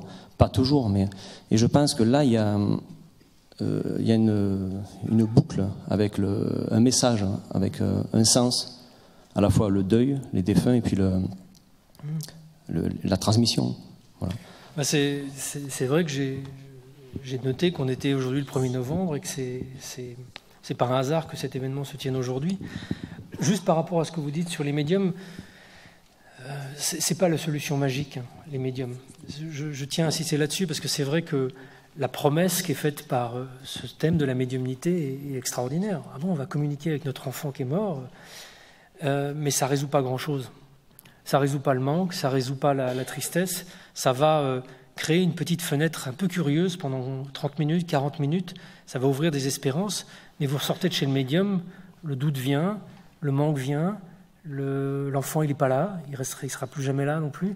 Donc il faut pas poser ces médiums et toutes ces thématiques dont on a parlé ce soir sur un espèce de piédestal un peu magique comme on le fait dans notre société. C'est une posture un peu immature, mais malheureusement on n'a pas été éduqué à ça. On vit dans un monde qui n'a aucune proposition d'éducation sur ces dimensions spirituelles. Du coup on prend tout, comme on va un peu au cinéma voir Harry Potter en s'imaginant que Harry Potter avec sa baguette il règle un truc extraordinaire. Tout d'un coup, un médium va nous régler un truc extraordinaire. Je pense que les médiums, il faut se poser la question de pourquoi on veut les voir. Est-ce qu'on veut les voir pour des bonnes raisons ou pas? Dans le test, mon livre sur lequel j'ai testé 6 médiums, j'ai demandé à Christophe Fauré à la fin de répondre à un certain nombre de questions pour savoir comment intégrer éventuellement une consultation médiumnique dans un parcours de deuil pour ne pas faire de bêtises, pour ne pas en attendre trop, pour se poser des bonnes questions avant. Parce que ça peut ouvrir. Moi, j'ai des amis proches qui ont perdu leur enfant dans des circonstances tragiques, comme sont certains d'entre vous, et pour qui la consultation de médium a été une porte. Ça a rien réglé. Il avait quand même besoin d'antidépresseurs après la consultation, mon ami. Mais la médium, voilà un petit détail. La médium avait dit que leur fils lui montrait une petite poupée de Pierrot. Et les parents ne savaient absolument pas à quoi ça faisait référence. Ils ont dit, bah tiens, pourquoi ils nous parlent de ça, on ne voit pas. Et puis en rentrant, ils parlent à la petite copine de leur fils, et la petite copine dit, bah oui, c'est moi qui ai mis ça dans son cercueil, un petit Pierrot. Peut-être que l'idée du test, elle est venue là, en fait. Et ça a été tellement un coup de tonnerre pour plus le papa, parce que la maman, elle avait un peu plus d'intuition que cette chose-là était réelle. Le papa, lui, il était, comme moi, bourrin de chez bourrin. Pour lui, ça a été un coup de tonnerre qui a amorcé une voie un peu différente dans son cheminement de deuil, qui fait qu'aujourd'hui, il a quitté son boulot, qui était un boulot dans des grands groupes de presse, et il est devenu guérisseur.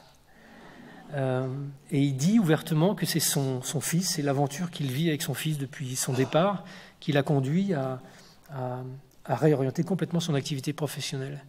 Donc voilà, c'est pas le médium qui a créé ce truc-là, mais c'est qu'à ce moment-là, parce qu'ils étaient aussi accompagnés par un psychothérapeute, parce qu'ils prenaient à ce moment-là des antidépresseurs. Il y avait une espèce de pacification de la douleur qui a permis que quelque chose s'ouvre, parce que les médiums lui ont donné cette information-là. Donc dans ce cadre-là, voilà, si la curiosité, pour certains d'entre vous qui êtes dans ces situations-là, vous pousse à avoir envie d'explorer cette pratique-là, faites-le. Mais voilà, lisez le test, il est en poche, ça ne coûte rien. Et au moins, à la fin, il y a tous ces conseils pratiques, des questions à poser, ne serait-ce que pour ne pas tomber sur un mauvais. C'est un grondement qui nous dit qu'il faut s'en aller, là, peut-être, non ? Enfin, voilà, merci beaucoup et merci à toutes et à tous.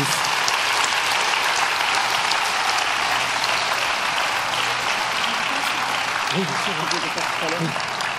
Oui, alors, pardon. Allez-y. Un très grand merci. Christophe, c'était Stéphane. Mais je suis un autre Christophe. Et on a le plaisir de vous avoir en dédicace à côté de l'espace librairie. Donc profitez-en. Non, ça sera à la sortie de l'événement où est la librairie. Ça a été déplacé entre-temps. Très bien. Bon, à tout de suite et merci encore à toutes et à tous. Et on vous demande encore un tout petit instant pour vous présenter des gens que vous avez vus sur tout l'événement. Je suis toute seule à faire ça. Je suis désolée.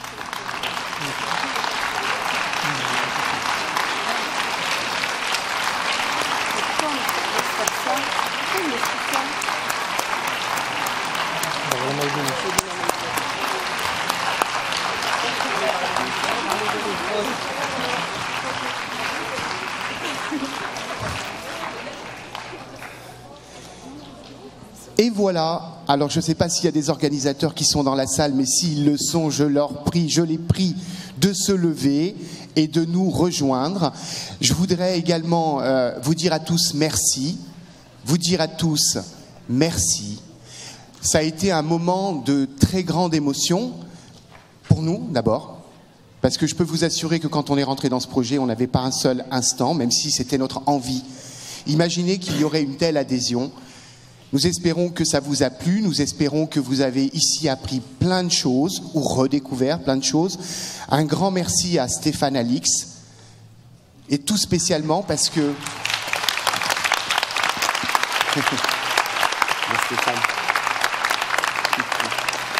Je veux que vous sachiez que Stéphane, c'est la première personne avec qui j'ai évoqué l'idée de faire ce projet autour de la mort. Pas une simple conférence, et on sait les faire. On en a fait plein, même ici.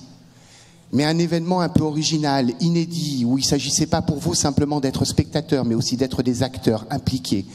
Et pour ça, vous avez accepté, merci encore, de répondre au magnifique questionnaire des étudiants M2 CO de Montpellier.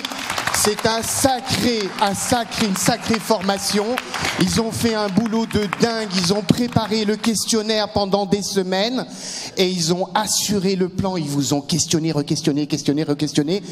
Je vous promets, nous allons faire une conférence de presse pour présenter les résultats de cette étude parce que notre objectif c'est bien, vous vous rappelez, faire bouger les lignes, re-questionner la mort à l'ère du XXIe siècle et si possible, agir et proposer des solutions. Merci à Nathalie Paoli, je la vois là-bas. Merci Nathalie, merci. Vous verriez comment elle nous a aidés, comment elle s'est impliquée. Je suis sûr que j'oublie plein d'autres acteurs associatifs, les structures, tous ceux qui étaient là, qui vous ont donné du conseil. Ils sont là. Ils sont repartis. Il y a plein de gens qui ont bossé aussi, qui sont repartis. Candice. Messieurs, dames, je vous présente Candice. Candice, qui est la personne avec laquelle j'ai travaillé pendant des mois. Et c'est avec elle, et c'est parce que nous avons été sur cette idée, tous les deux, ensemble, que le groupe Vive et la Maïf ont construit cet événement. Je veux remercier, où sont-elles, Valérie. Je vous présente Valérie. Béatrice, viens là. Je vous présente. Et la maison des obsèques. Et il faut voir comment elles ont bossé. Je sais pas, et il vous a plu cet événement ? Vous en voulez un autre ? Eh bien, je vous promets que si on arrive à trouver des partenaires financiers, qui soient publics, qui soient privés, qui considèrent que ce que nous sommes en train de faire là, c'est servir l'intérêt général, eh bien, nous allons y aller, nous allons en faire un autre d'événement. Et vous savez où on va aller le faire, l'autre événement ? Ailleurs. Parce que les bonnes choses, il faut savoir les faire profiter partout. Magali, où es-tu, Magali ? Magali, viens là. Je vous présente Magali Mounier. Magali. Merci, tu rigoles. Magali Mounier, elle a bossé comme une folle. Magali Mounier, elle est mandataire du conseil d'administration de la Maïf. Si vous avez envie de la voir, si vous avez envie de discuter avec elle, si vous avez des projets, si vous avez envie de bouger, allez donc à Vitrolles. Magali, elle est à Vitrolles. Mesdames, messieurs, merci à tous. J'ai oublié plein de personnes, pardonnez-moi. Je vous souhaite... Ouais. Johan, Céline, ils sont où, Johan et Céline? Johan et Céline, ils font leur timide. Regardez-les là-bas, dans le coin, le barbu, le petit barbu là-bas et sa petite compagne, Céline et Manès. Ils ont bossé aussi comme des malades. Et dans la salle, je sais encore qu'il y a d'autres militants. Je vois Corinne là-bas. Il y en a plein d'autres. La Maïf et Vive vous ont proposé cet événement inédit. Je vous souhaite une excellente soirée, un très bon week-end et à bientôt.